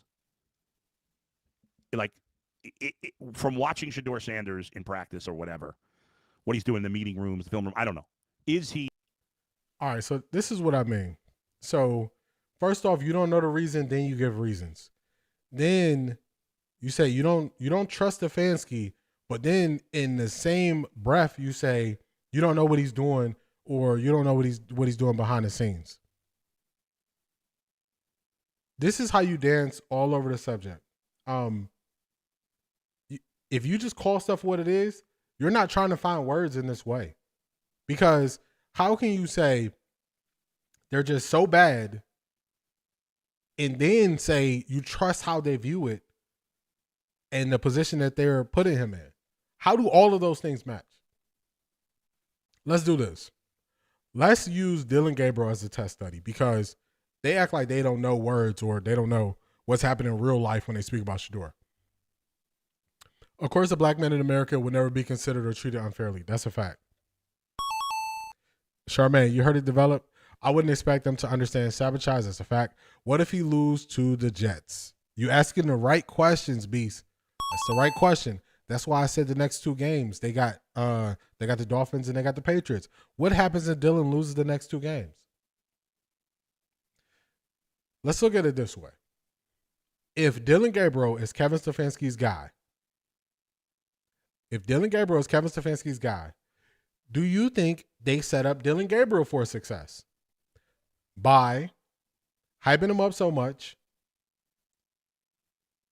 even starting Joe Flacco in the first place, giving reps away to Kenny Pickett? Do you think they set up their guy for success? If the answer to that is no, how then can you say the player who is not their guy, they are setting him up for success. This is very simple. This is why I call this dog food. They are right at the point where they have to make that decision and say, it's a possibility. That's why he left it out and said, well, I mean, logically you wouldn't think that, but then you would say it's probably a possibility of it happening. Come on, man. What are we doing? They're playing with words. That's what they're doing. A lot of these people are playing with words because they don't have the answers. When people say putting Shedeur out there, what will it do? It's not going to look better. You want to know why that's not correct? We saw Shedeur Sanders sit on the sidelines in Carolina and say, I want a deep ball. What is the one thing that you need to do to attack a defense to get them to take everybody out the box? You need to throw the ball deep. You need to throw it deep. Shedeur wants to throw it deep. Shedeur throws a way better deep ball than Dillon Gabriel does. So Dillon Gabriel is part of the reason why it looks so bad. They know he can't throw the ball 20 yards successfully in the air. They know that. The safeties, I showed y'all, the safeties never backpedal. Safeties are supposed to backpedal to make sure you don't beat them over the top. When they stop backpedaling, they know you can't beat them over the top. Shedeur can offer another element of answers to this from a football perspective that Dillon Gabriel does not offer you. That's the difference. So when they play these word games, it doesn't mean anything. It means nothing. It means nothing at all. Just that's what it is. Yapping the yap. Dillon Gabriel know he's not better than Shedeur. I agree, and I think that's why he takes shots at him. Locker room be lost by next week. The locker room could be lost after this Sunday. Zedrick might be lost now. Yes, they tried everything they could to do to get him ready. DG is just not that good. That's a fact. He's not that good. DG is not that guy. That's a fact. He's not the guy. Not the guy. And I said this a week ago, and I put out a clip on TikTok, and I said Kevin Stefanski's offensive scheme is not good, and I said Dillon Gabriel is not a guy who can uplift the team and take them higher. You know what somebody commented and said? They said, you're insinuating Shedeur is the one to lift them up. And I said, I got so many videos speaking on Shedeur. This video, I'm criticizing Kevin Stefanski and critiquing Dillon Gabriel. Why did you go straight to Shedeur? Because they don't want to deal with the realness that's happening right in front of them. Kevin Stefanski's offense is trash. His scheme is trash, whatever it is to be. And Dillon Gabriel's not good. So versus dealing with that, they try to take a knock at Shedeur. He played the Stefanski game mostly in the preseason, took the short stuff, hit the intermediate, just wanted to attack the defense more deep. Yeah, you got to attack it deep. You have to, because you got to get guys backpedaling. So that was just some dog food. I'll show you all this from time to time just to expose what they're doing, but I'm not going to live in a world where we're breaking down everything they do because we know it's not coming from a place of looking for answers. Now, I don't know if I'm going to be able to show this because he is breaking down a lot of film, but I at least want y'all to hear what Chase Daniels is going to say. So we started with Drew Brees, what Drew Brees said about quarterbacks. Tom Brady yesterday about quarterbacks. This is going to be a quarterback breaking down game film. And I want y'all to listen. He is choosing his words very carefully. We saw some film yesterday. Let's see if we agree. QG is rocking with Shedeur Sanders. QG.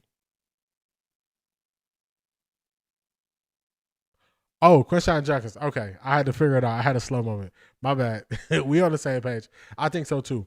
I remember. Do y'all remember when they sent them to the NFL premiere event on that weekend, and Shedeur was helping Quinshon with his uniform and telling him, "Hey, you can't have your pads like this. You got to wear it like this. This is the uniform we wear when we take the pictures. In the NFL, you can't have it this way." You can see that they have a bond there. I had to catch up to what you were saying, but once I caught up to it, we're on the same page. Now let's listen to the words that he started this out with. YouTube exclusive because I normally don't do it, but I wanted to break down Dillon Gabriel. The offensive film that I just watched and I'm about to show you, it's only 8 plays, there was 82, might have been the worst offensive film I've ever seen. And that's putting it lightly. Offensive line couldn't block. Dillon Gabriel was all over the place. The Pittsburgh Steelers took it to them. And so is Shador Sanders the answer? I don't know. But you got to imagine that they cannot continue down this path if this is what they put out there. Let's break it down right now. All right, so did y'all hear those words? This might be the worst offensive film he's had to break down. Might be the worst. I got annoyed watching this vid. How is a preseason game graded with more criticism than a regular game? You can't believe him, Chase. This is where, as bad as it is, they still trying to give him an out. I say, watch who they protect.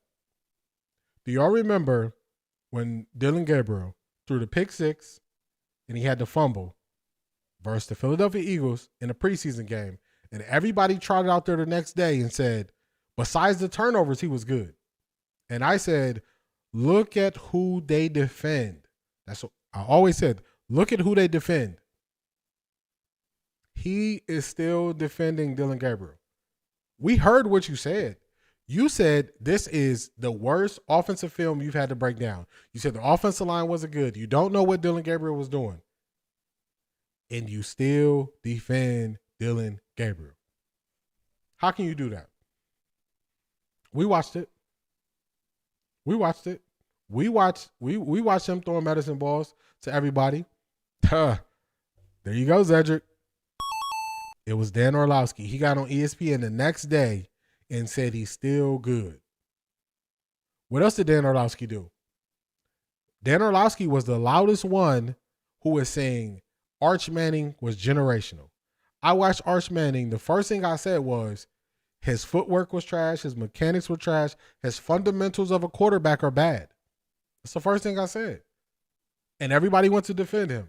Now, everybody, if you just search Arch Manning on YouTube, everybody is saying he needs more time in college.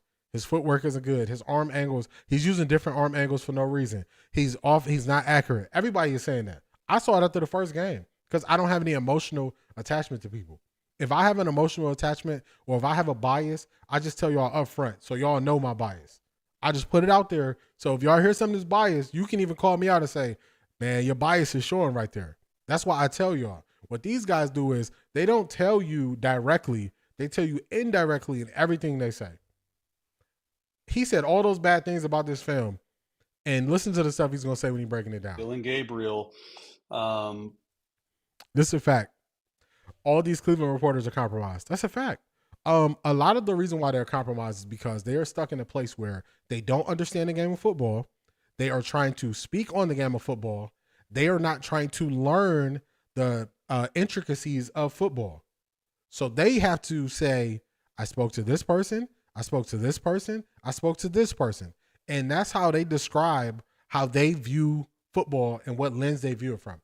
They are not viewing it from their own lens where they can see something bad right away.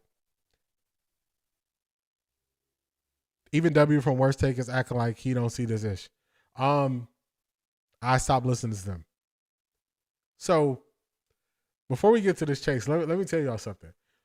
When I started and I decided to go down this journey of even streaming, speaking, it initially started because I wanted to speak on only the Cleveland Browns. This was not the only team that I followed. Football, surprisingly, is not even my favorite sport. My favorite sport is basketball. That's my favorite sport. And I just wanted to talk on it. So for me, I was watching everything Cleveland. I was watching the Ultimate Cleveland Sports Show. I was watching Quincy Carrier. I was watching AFC North Talk. I was watching all these guys, and I was like, they sound just like a more raw version of the national media. It's not that much understanding to it. And if y'all notice, it's some people y'all never see. I never highlight what they say. And it's not like a diss or a knock to them. It's, I know they playing the content creator game. And that's cool. Play the game. I'm just not going to highlight you if I know and I can identify you playing the content creator game. So I just stopped watching them, and I let their stuff be what it is. When Chase was on TV, he was defending Dillon. Miss Brown coming with the receipts. Before their show got canceled, I used to break down a lot of their clips because Shady was the only one on that show who was saying, y'all tripping. Shady was the only one. As soon as they saw Dillon Gabriel play, they all came to the same side of Shady at the end of it. Before that show got canceled, he was going at Shador, and he was making excuses for why Shador fell, and he was praising Dillon Gabriel. Now, this is the worst offensive tape he had to break down. Could anybody see this coming? Could anybody see this coming? If you watch the Cleveland Browns, you know about Kevin Stefanski's offenses. If you watch Dillon Gabriel in college, you know about his limitations. Ding, ding, ding, ding, ding. You could have saw this coming. Saying, I can't watch anything. Orlovsky say he lies too much. I just changed the channel. He's not an honest or objective commentator. That's a fact. Dan Orlovsky, he gets up there and he clearly has a reason why he's defending certain people. And I hear it. And when I hear that, I know that person is compromised, or I know it's coming from a place of them not being honest. Grossi really terrible. Grossi, he's so bad. I didn't set a rewind this week, but I was calling out Tony Grossi early on when he was saying Dillon Gabriel throws a great ball. And I was thinking, is he talking about 7-yard passes? Because clearly we see when Dillon Gabriel has to throw the ball 10 yards in the air, it's not accurate. So it had to be short dump offs. Mark my words, DG will only get worse. Jermaine, that's a fact. That's a fact. I agree with you. And at the end of the show, I'm going to give you football reasons why it's not really going to look that much better. The league had tape on him. Now he's going to get cooked. That's a fact. And this is no diss to DG. That's a fact. He's just really limited. There you go. And this is the NFL. That's all it is. These are his limitations. When someone shows you who they are, believe him. And I believe Dillon Gabriel. I believe Dillon Gabriel. All them defensive players are going to come. That's a fact. Like, comment, subscribe. If you want to support the show, check the link, the pinned link at the top of the chat. Also, Offtharecorddee, the is THA on the Cash App. Let's get to it. Just not great. And there's a couple different. I'm going to speed this up only because I just want y'all to hear his commentary. Things like there are 3 tight ends over here. They're trying to explode to empty. They're getting to empty, and this is what they did a lot of the game early, and they just really couldn't hold up in protection. And just the first play of the game, I mean, you're going to see right here. Like, I'm trying to be nice on this kid, and I'm trying to understand, like, hey, what he's seeing. You got to imagine that, you know. Y'all hear that? I'm trying to be nice on this kid. Were you nice when you were speaking on Shador? Are you nice when you speak about quarterbacks you don't like? I got so many ideas for a rewind. I did a rewind on how the media gets out of pocket.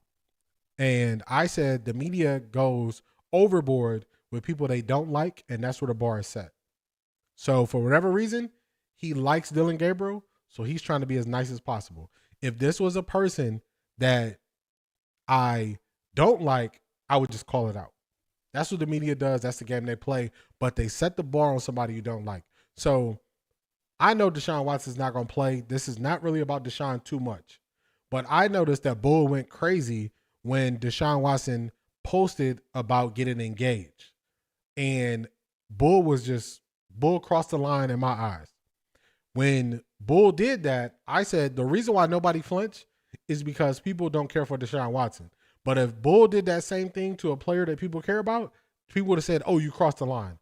And that's where the line is set. The line is always set at the place and the point of people who you don't care for. That's where they set the line. I want to protect you, Dillon, but I can't defend this. It's a fact. It's the backup of him, as Akib would say. That's a fact. We got them coming up next. There's other options out there that could do a little better. I mean, he's a rookie. I don't want to kill the guy, but this film was pretty bad. Like, they're going to have all go special. So they have all go special, meaning he's running 18 to 22 yards on the opposite hash. He's running a seam. You want a 2-on-1 this, and then you're going to have some type of underneath juke route. He can go out, he can go in, or he can sit. So this guy is really the check down. So you really want to read the seam. And when you go through it and you try to read the seam, right, there's Njoku right here. He's the one that you really want to get over here. You want to get him on the 40 to 45 yard line over there, because this defender, he can actually come up there and grab both of these guys with blocking. However, it doesn't seem like Njoku's running very well. And then you're leaving your right tackle one-on-one with Watt, and then the throw is not good. So you have a running back, 3 tight ends, so it's 13 personnel. Start under center. I think Dillon Gabriel really likes to be in the shotgun. I think he really wants to understand like sort of what he's doing. So they're really only going to get rushing 4. Here's my thing though: when you do this and you have a drop back pass on the very first play of the That's game, a fact, Beast. you really put this right tackle in a really difficult situation. So this is not all on Dillon, but the offensive game plan to have him throw over 50 times as a rookie. I mean, there's no one. I mean, it's dead. Like this is going to come open. So I'm not the quarterback whisperer. I'm not the quarterback that Chase Daniels was. But why in the world is Dillon Gabriel not stepping up in the pocket here? Can anybody answer that question? He's a left-handed quarterback. He's not right-handed. He's a left-handed quarterback. So him going to his strong side, step up in the pocket, make the throw to David Njoku. The linebacker is sitting flat-footed. You make that throw over top of him. That's that layered throw that you were talking about yesterday, Zedric. Layer this throw to David Njoku. This is a big play. The line did what they were supposed to do. You are left-handed. They gave you the out to the left. You didn't take the out. It took Chase Daniels all this time to get to this point because he's trying to make it sound and look better than what it is. He is too short. He's too short, and they gave him an opportunity here. The left tackle was who they always killing. The left tackle is the tackle who they killing. This play is there. This is on Dillon Gabriel. This is a play he messes up on because he isn't confident. I think he's not seeing the field. And I think all that processor stuff they were saying was just, it was hogwash. It was trash. It was garbage because he's not processing. He's not processing. This is not a person who's processing the field. This is the very first play of the game. This is the very first play he's showing, and he can't take advantage of it. He can't take advantage of it. Right? And then you don't like to see this. Like, I'd rather you almost throw it in the ground or throw it on the dirt, but you throw it right through the middle of the defense. And he did this a few times. And he's like, you can watch him too. He's jumping a little bit after he throws. He's like, oh no, I should have done that. He's got to get over there faster. I mean, this breakdown's only 8 plays, but it's hard to. He's struggling to even call him out. He's struggling to even call him out. He just can't do it. He can't bring himself to say, step up in the pocket.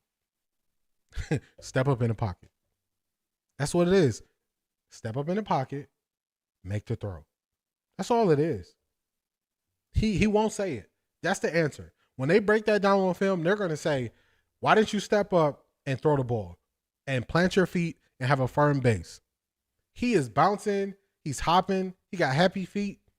I saw that in the preseason. I said, he got happy feet. He always dancing. You need to be set. You need to have a game plan.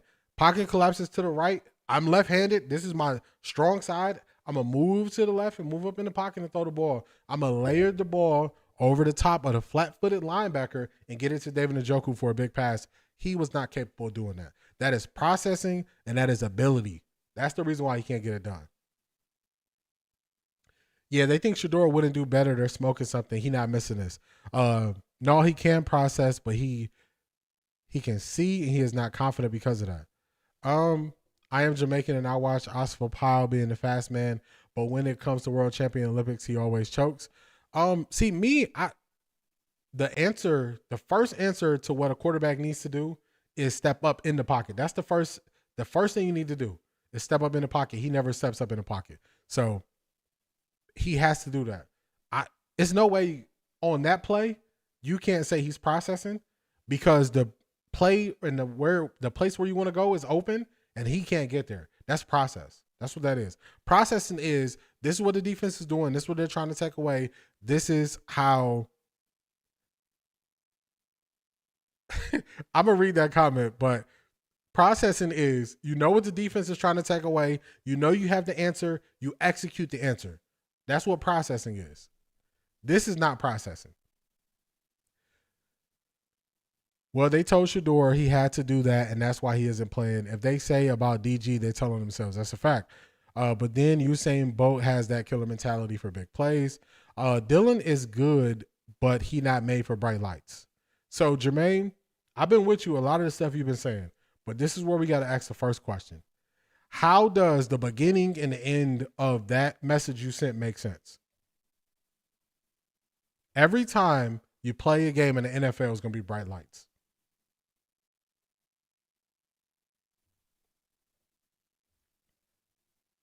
That's because Chase was defending DG like Kevin Stefanski. Now he has to eat crow. That's a fact. That's why it's hard for him to say how bad DG is. That's a fact. Okay, I see. I thought processing was able to read the play and ability was able to make the play. Ability, that when you're talking about a quarterback, it's going to be some ways you break down ability. Ability is more so arm talent, being able to make the throw. Can you make the throw when the throws are available to you? It's all good. We gonna work it out. It's just, anytime, I don't mind you pushing back or not agreeing with me.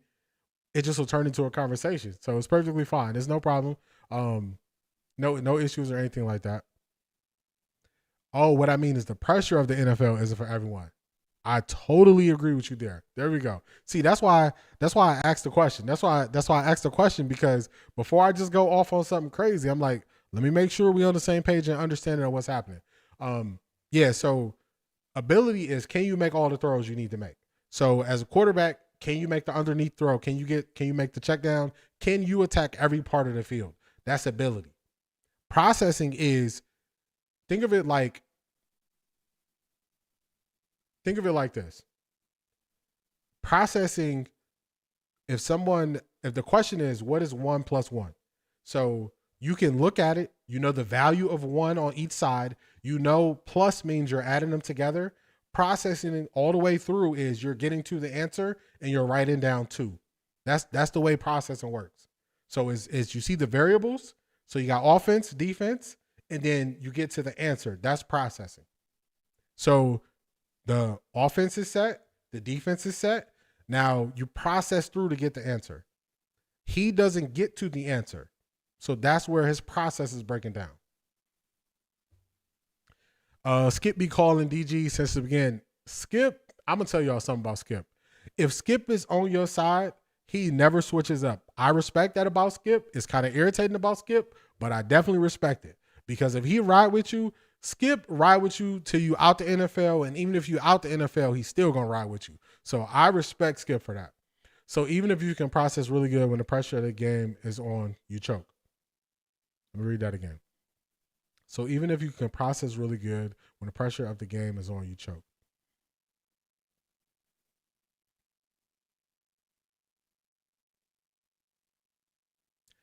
I would then have to say you probably can't process good because the pressure of the game is what throws you off. It impacts your ability to process.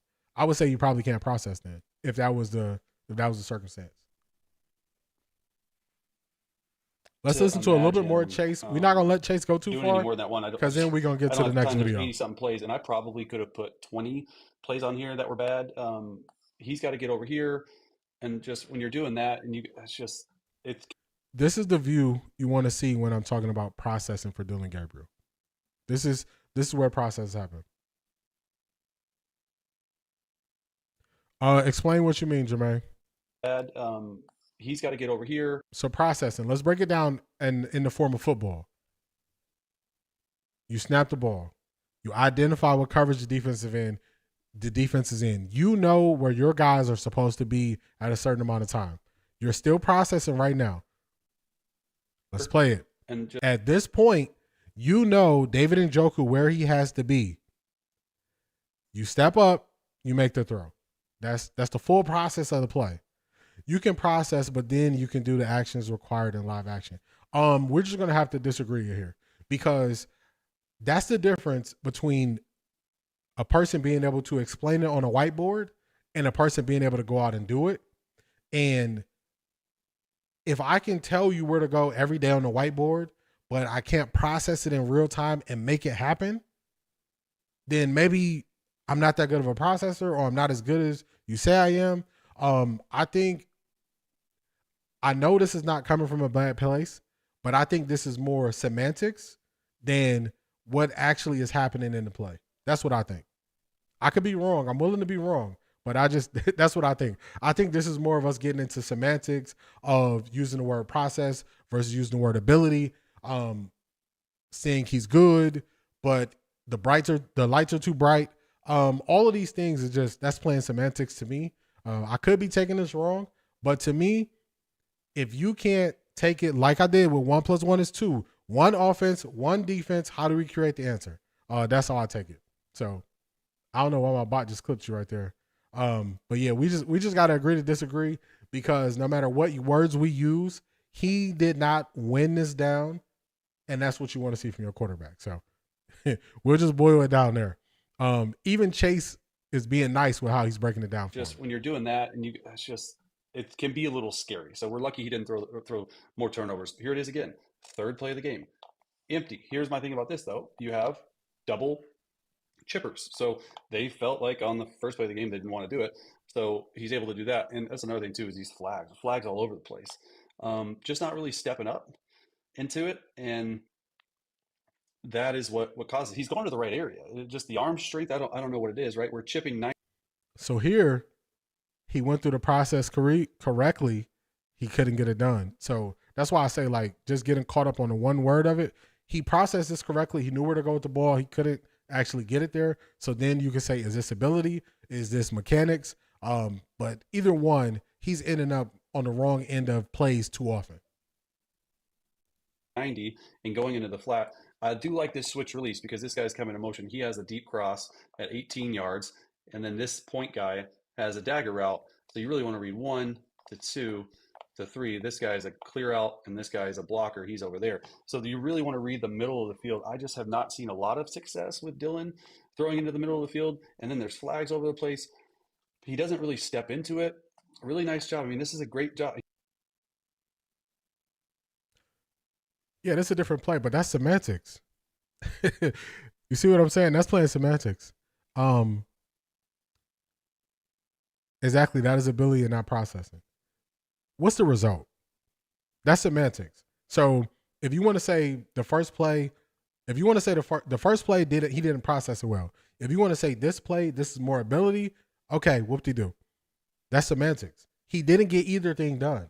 Both plays ended in a bad result because they weren't successful. So we just playing semantics here. You know what I'm saying? Like, let's get to it. Let's move forward. What is the answer? The answer is, on the first play, step up in the pocket, move to your left, put the ball where it needs to be. What's the answer on this play? Set your feet, make a solid throw. That's the answer. So you can play the semantics, but semantics don't get you anywhere. I never said, all right, let's go. Young Wilson, I'm new from Hawaii, play with Dillon Dad, he works hard. Working hard is not the difference maker in the NFL.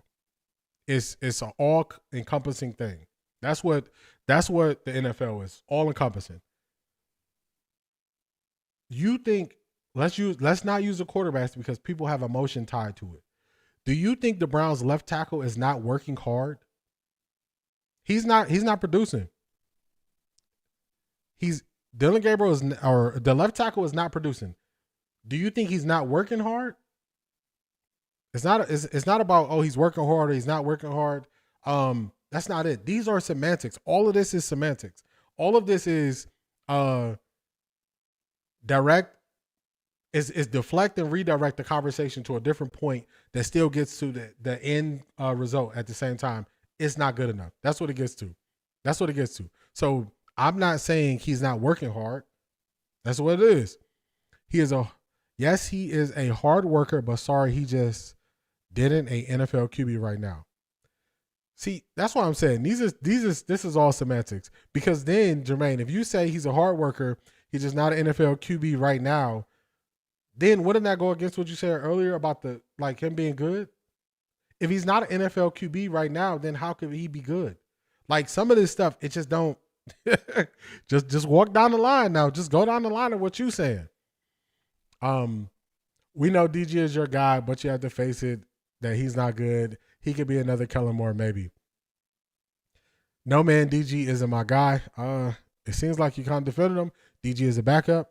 I think the O-line isn't the best, but it isn't as bad as they are making it out to be. Jermaine, I agree with you right there. Need Cam Irving at left tackle. I mean, he could do something. Shout out to you, Raul. What's good, man? How you doing? Free Greg Robinson. Young Wilson. No, you are misreading. He's not perfect, but I'm guessing, is the other QB the answer? I like it. I like it. This is when we can talk football. I think I'm having miscommunication with autocorrect. Hey, the autocorrect take you out. He's too short. I agree, he's too short. Let's answer your question in a football context, Young Wilson. Okay. I don't think you were here earlier. We watched what the Pittsburgh Steelers wanted to take away. They wanted to take away the run. They wanted to force you to pass. They wanted to force you to eventually make a mistake in the passing game.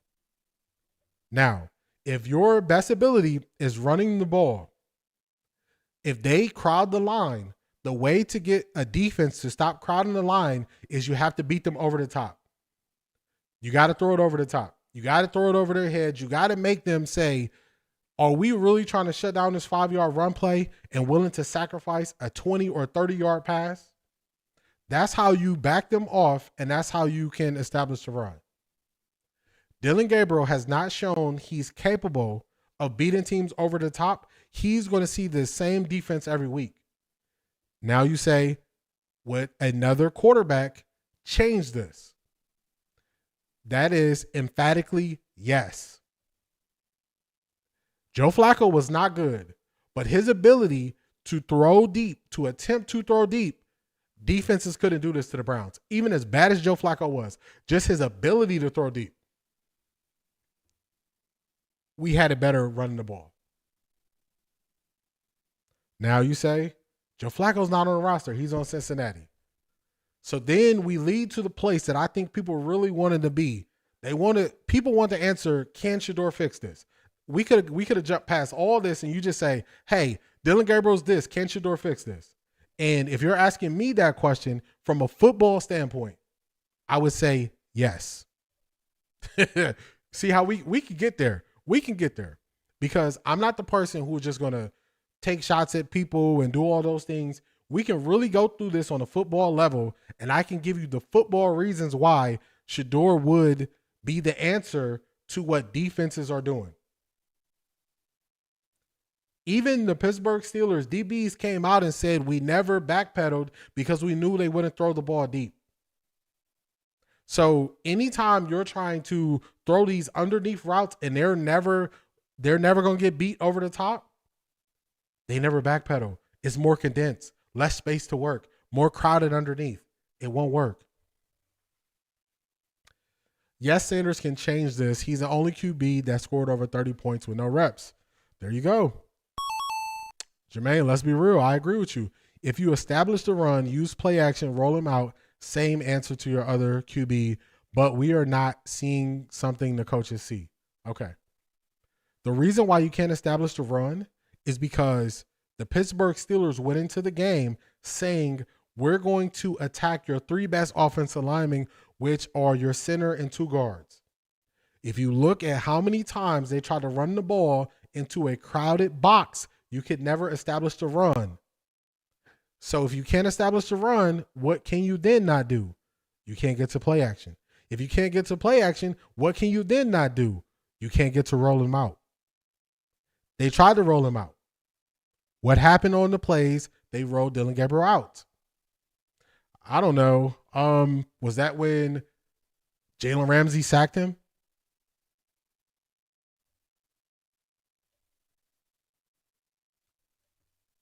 We can get to the answers. We can do this thing. All this does is shows. So you answered your question, O-line is weak. Shout out to you, CB Brown. So you answer your question, O-line is weak. Did you hear me say the O-line was weak? Or did you not like how I broke down your statement point by point and you got to O-line is weak? See, you weren't here earlier where I put myself out there. I'm going to tell the story for the people who was there earlier. We're going to tell it for the people who got to class late. When I was growing up, I couldn't stand to lose. Since I couldn't stand to lose, I used to be like Incredible Hulk. I used to be huffing and puffing. I used to be so mad in the corner because I just lost.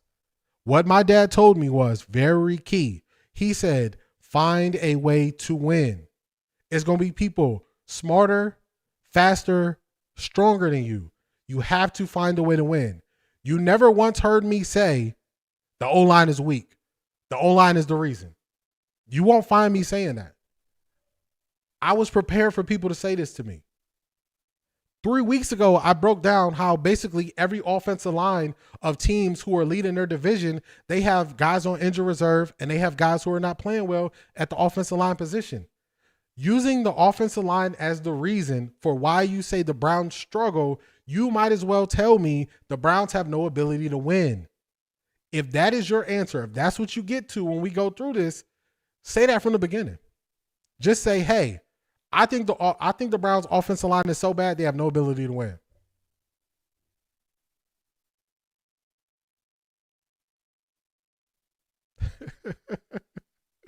The O-line is weak, yes, but they're not the reason for our issues. WB play is real. I think you mean QB play. Got you. No, I got your point. The line is not strong. So where do you win the game? In the trenches. So QB wins and loses the games by himself. Man, we're doing a lot of assuming here. You win the game in the trenches is a old thing that people say when they don't want to get to the real reasons of how you impact the game. If I'm telling you nobody's offensive line is healthy right now, none of the division leaders have all their guys on the offensive line, how are they winning? And no, the QB does not win or lose the game by himself. If you want answers on how the Browns can win, I can lay out a case for you what they can do on offense to win. If you want me to lay it out for you before we get to this next video, I will lay it out for you. I got time. Reason why I say O-line is weak is because we have injury problems, but most teams have that too. You are correct there, Jermaine. If I'm the Browns, I'm starting the game with attacking the field deep. I said this on the last show. I don't remember your name from the last show, so I'll break it down to you. This is what I would do on the very first offensive play. When the Browns go against the Miami Dolphins this week, the Miami Dolphins like to blitz and run zone behind there. It doesn't matter which zone scheme you run, there is a hole in the scheme.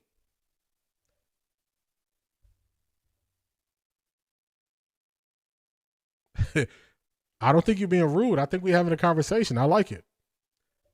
I would start the game off like this. I would go into 11 personnel. If it's Dillon Gabriel at quarterback, I'm putting him in shotgun. I'm running all verts on the first play. I want them to show their hand on what zone coverage they like the most. If they run cover 3, I'm throwing it up the seam to whichever tight end is in. If they press on the outside, I'm throwing it up to Isaiah Bond. If they run cover 6, where they run cover 4 on one side, I'm going to attack the cover 2 side of cover 6. I'll give you the answers. None of these, you don't hear me saying offensive line. The way you win in the NFL is you have to attack the defense. The offense has to attack the defense. Play calling is bad, and they are not attacking the defense. That's what I would do. So we could do this. We could do this all day. I'm always looking for answers. Yeah, it's not personal. We just gonna talk through it. OSU got some O-line issues this year. They winning so far. That's a fact. Ohio State that's my favorite college team. I watch a lot of college football. Also, another thing they can do to get the run game going, they can use their fastest wide receiver in Isaiah Bond, and they can have him in motion going into run plays. So teams have to show and expose their hand on what they're running. So if you watch college, who does this well? Look at how Miami runs the football. They're always sending somebody in motion off of run plays. They send them in motion off of run plays to start the game. because they get the defense to show their hand. Then off that same action, they build their passing game off of it, and they just attack you and pick you apart from there. Who else has a good run calls? Penn State early in the season, they were running the ball really well. Arizona State, they get real creative with their run calls. So it's answers.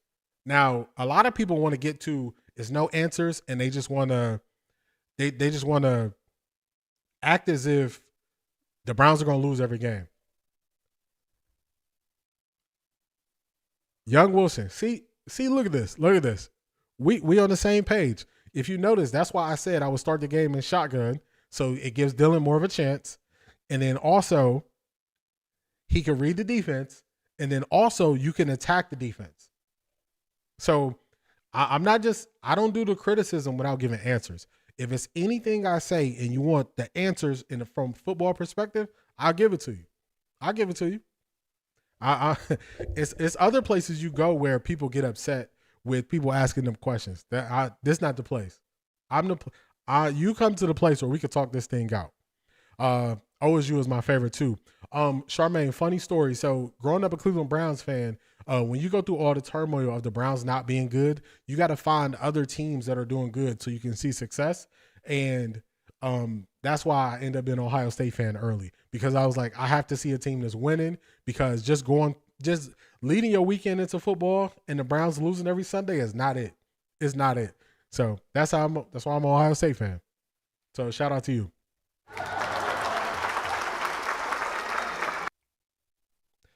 Make sure y'all like, comment, and subscribe. We do this thing Monday, Tuesday, Wednesdays, and Sundays for Browns games. This is Chase Daniels. We burned that into the ground. Let's get to someone else describing how Dillon Gabriel's game went. This is the arena. Did Dillon Gabriel do enough to keep his job?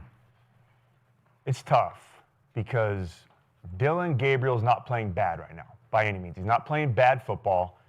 For it only being his second start going to Pittsburgh, playing against that Steelers defense, I thought he did some things well. And I thought he handled the environment, the elements well, but he also had some issues and some things that he needs to fix. I just don't know if he can fix them. And that's my biggest concern right now. But I want to start with the positives. I thought he did a good job of playing with better anticipation. He made some really good throws over the middle of the field into some tight windows. He was comfortable and in rhythm with quick game. His footwork looked really good with quick game. When he got to those 3- and 5-step drops out of gun and going through progression, he started struggling a little bit, so he's got to clean that up. His accuracy wasn't great, but the receivers for the Browns didn't help him. They have to be better at catching some of those throws, especially when he's taking the hits he is and he puts them on the money. You've got to help out your young rookie quarterback. That's a tough place to be in when you're taking a shot and you're throwing a ball that you think is going to be completed and then it's dropped and now you're sitting at 3rd and 10. But overall, I thought he did a good job of standing in there, taking those hits, and playing decent in this game. But now when you look at some of the negatives on film and the things that he needs to get corrected, the first one for me is the decision-making. If you look at the stat sheet, he has 0 interceptions, but you can't just look at that. You have to watch the film. In this game, he had no turnovers, but he had way too many turnover-worthy throws. And the Steelers were not capitalizing on these balls that they had opportunities on. At least probably 4 interceptions in this game that they should have had. So you can't just look at the stat sheet and say, all right, well, he's not turning the football over. No, he's making some throws that you can't make in these type of situations, especially on the road and especially as a rookie on an offense that's struggling to move the football. The second thing, he has to do a better job of protecting his receivers and his tight ends. There were too many times in this game to where he had Njoku or other guys going over the middle and he's leading them into hits. And I know as a receiver and as a tight end, I'm going to get hit sometimes. That's going to happen. I know that I'm going to go over the middle. There's a lot of bodies in there. I'm going to catch the ball for you and I'm going to take a hit. But I need to trust that you're going to protect me. And what I mean by that is if there's a safety coming downhill, throw it a little bit lower. Let him go down. Throw it to that front hip. Protect him. Throw it away from the defender instead of into the defender. And he did it too many times, and that leads to injuries. And if that keeps happening as a receiver and as a tight end and you're doing that over and over, I'm not going to want to play with you anymore. I'm not going to want to play for you, and I'm not going to trust that you're going to protect me, and you're going to hurt my money and my career because I'm going to start getting injured. So he has to fix that. But the last thing and the most concerning right now that he needs to get corrected is the Browns are way too predictable on offense right now when it comes to throwing the football. I said this 2 weeks ago. I've been saying it over and over. They have no vertical passing threat right now. They have to find an element of explosiveness through the air right now, because if they don't have that, Akeem knows as a DB, as a defense, I'm just going to sit in the ground and keep my feet in the ground, and I'm just going to jump every single route, and I'm just going to make you go dink and dunk. So there you go. I'm not the only one who sees how you can key in on what the Browns are doing. I'm not the only one who sees where Dillon Gabriel needs to get better. I'm not the only one. There's other people who are seeing this. Getting paid, catch the ball. Yeah, I mean, it sounds good in theory until you see guys getting knocked out. You see David Njoku getting hit. You see him on the ground. You see Gage Larvadan get led right into the safety. You see him getting knocked out. We saw Jerry Jeudy not reach out and expose himself for a couple passes. You seen guys get knocked out.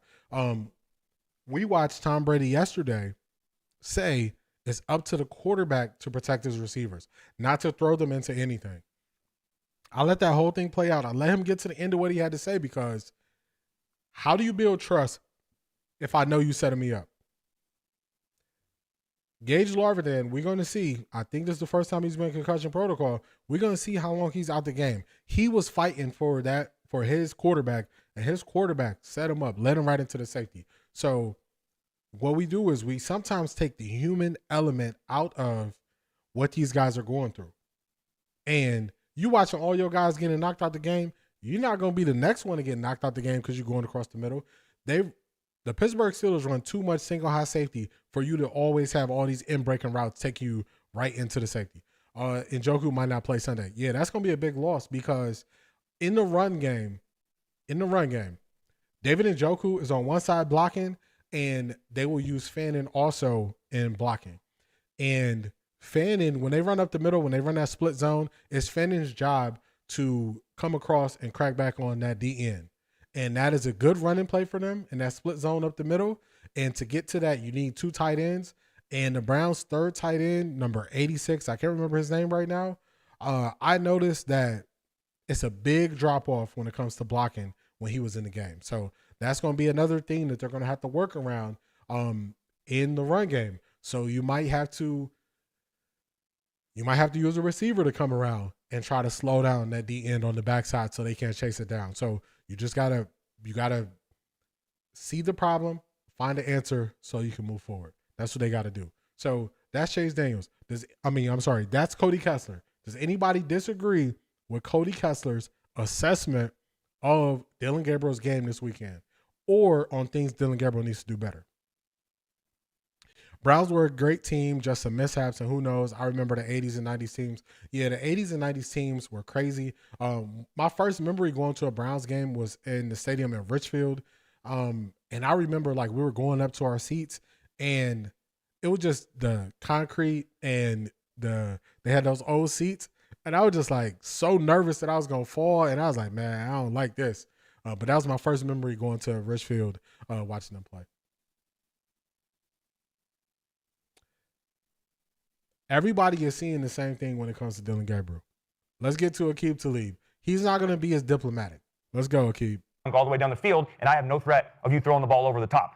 Gabriel threw the ball 52 times in this game for only 220 yards passing. Yep. That's not good enough. He had more completions behind the line of scrimmage than he did further than 10 yards down the field. And I don't love the play calling right now from Stefanski. I think he could open it up, but when he does have these opportunities, Skip, he's 7 for 25 with throws that are further than 10 yards down the field. That's not good enough, and he's missing open touchdowns. He's missing open guys down the field. So with all that being said, Jeudy can get deep. He can. And there's a couple times on the sideline where he threw a back shoulder instead of throwing it over the top, or he's trying to throw it too far to the left or to the sideline instead of leading in the right direction. And he made some good throws in college pushing the ball down the field. I'm not a huge fan of his arm strength, but right now in the NFL, it's not translating, and it's not working. You have to be able to get that corrected. So overall, it's still early. It's 2 games. I don't know if you can come to a conclusion on Dillon Gabriel, but I just don't think he has a high enough ceiling right now. I don't know if he has a high enough ceiling right now to be a franchise starting quarterback in the NFL that you can build off of.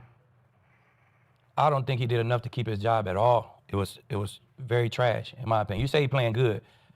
I don't know what tape we watched. I said he's not. No, I said he's not playing bad. Oh, I okay, said he's doing not some good playing things. bad translates to playing good. Okay. Remember I told y'all earlier how they play with the words? He said not playing bad. Okay, all right, if you say so. He's not playing bad enough to lose it. That's just what I heard. I heard you say he was playing good. Okay. So from what I watched, he lost the game, first of all. Everybody know that. You scored 9 points. You had a QBR at 33, down from 38. So it was worse than the last week. Mm-hmm. You know what I'm saying? Yep. I watched it again this morning. I counted 10 throws, and I was like, all right, them pretty good throws. 10 out of 52, though. Mm-hmm. You know what I'm saying? It was 10 out of 52. Yep, I agree. And 3 of them was on third down, so I give him that. And how many interceptions you say was interceptable ball? At least 4. I gave him the benefit of the doubt. I counted 6. Okay. Like, there's no way Pittsburgh didn't lead that game with 3 interceptions. There's no way. It was, I don't know if it's the left hand spin. He doing something right. That's what he do best. You make the ball hard to catch for the defense because they could not catch your balls at all. You know what I'm saying? So you would have caught 3 of those, right? I don't know. I never tried to catch a Dillon Gabriel, but they must be tough as shit to catch because that doesn't speak well for the Browns. I mean, I'm just saying the Steelers, they've been catching picks all year and they could not catch one to save their life. So he got sacked 6 times. Yep. I think about 4 of them came from him holding the ball. 2 of them were just great rushes. It was on him before he can do anything. 4 of them came from him sitting in the pocket holding the ball. He's not playing winning football, man. It looks scary almost to me. I don't know if Stefanski's scary or is he scary. Like one time I seen Judy pop open maybe for like a bang route. He checked it down. So I can't put it all on Stefanski. Yeah. It looked real scary to me. I said give him 4 games, but You're gonna bump that down? shit, I might go right now. Like before the trade, we got to see something. Let's see what Shador got with this team before we break it up and trade everybody. The trade deadline is coming soon. You gonna trade some of these guys and it's just gonna happen. So you might as well let Shador rock while you got this group. You know what I'm saying? Let him rock with this group before you trade some of your linemen or something like that. So I don't know. It's very bad in my opinion. It's There you go. So it's not just me. It's not just me seeing these things. Everybody is seeing these things. Yeah, you see, Marie, the word gymnastics is crazy work. It's crazy because they dancing around with Aqib Talib. The one thing I like about him is he does not mince his words. If he sees this, he says this. He not missing it. He just putting it out there. So, hey, these are NFL guys. So, I'm going to give y'all some little insights to me. After I watched the game, and we went from Monday to Tuesday to Wednesday, I set up this whole week to show you how quarterbacks view this and things you could do better. That's how you set up the week. So now, if you've been with me these last 3 days, you've seen the film, you've seen multiple levels of NFL players speak on this, and then we see the comments and how people commented on it. So you have all the answers for the rest of the week where if somebody says, man, it's time to bench Dillon Gabriel, you have the answers why. If somebody says, hey, he might lose, the locker room might lose it, you have the answers why. If somebody says, why do you grade him so quickly? Go back to what Drew B said. Drew B said, hey, we grade him so harshly because he has so many starts. So everything is layered just to get you to the point where we on the same page and understanding and just laying out the case that you have to change. Got to be flexible, got to be open to change. This has been another great show. Zed, you see it. He was being crazy. It was crazy how they're doing the words. Mrs. Brown, you see it. He's being honest. That's what I enjoy. Young Wilson, shout out to you. Great show, great comments. Shout out to all of y'all, man. This has been another great show. Really enjoyed this. Really enjoyed the back and forth. This is a place where you can have a different opinion and we can talk our way through it. This is not a place where it'll go to personal shots or anything like that. We keep it on the subjects. We keep it clean. And I'm not saying everybody got to see it how I see it. I welcome differing opinions because that's how you expand your mind. That's how you grow. That's how you get better. I'm going to be saying this for a while. Shout out to Charmaine. Shout out to Marie for them just putting the bug in my ear and saying, hey, step it up. Put that Cash App up there. Put that PayPal up there. Add it to it until you get to the point of Super Chats. So I'm grateful for y'all. Y'all were the 2 sponsors of the show. I appreciate y'all. I'm going to definitely need some caffeine. So, Charmaine, thank you for that. I'm going to get that coffee. And also to Marie with kicking off the support for the show. So, hey, I appreciate y'all. It's been real. Like, comment, and subscribe. You see the ways to support the show. We're going to do this again on Sunday. Make sure you're here Sunday. Actually, let me not leave yet. I have something to tell y'all. I do this y'all notice I do this every Wednesday? I got to give myself the buzzer for this. I got to give myself the buzzer. Really quickly.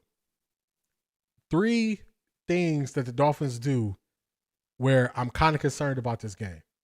They use a lot of motion, so that's going to put stress on the defense. The Browns just traded for Tyson Campbell, so we're going to run a lot of man, and they're going to really pressure test our gap integrity. So on our backside, if they're keeping contained, if our cornerbacks are keeping contained, They also blitz with zone behind it. That's what gave Dillon problems this week. He's going to see a lot of it this week. And also, they can put points on the board. In every game, they score more than 20 points.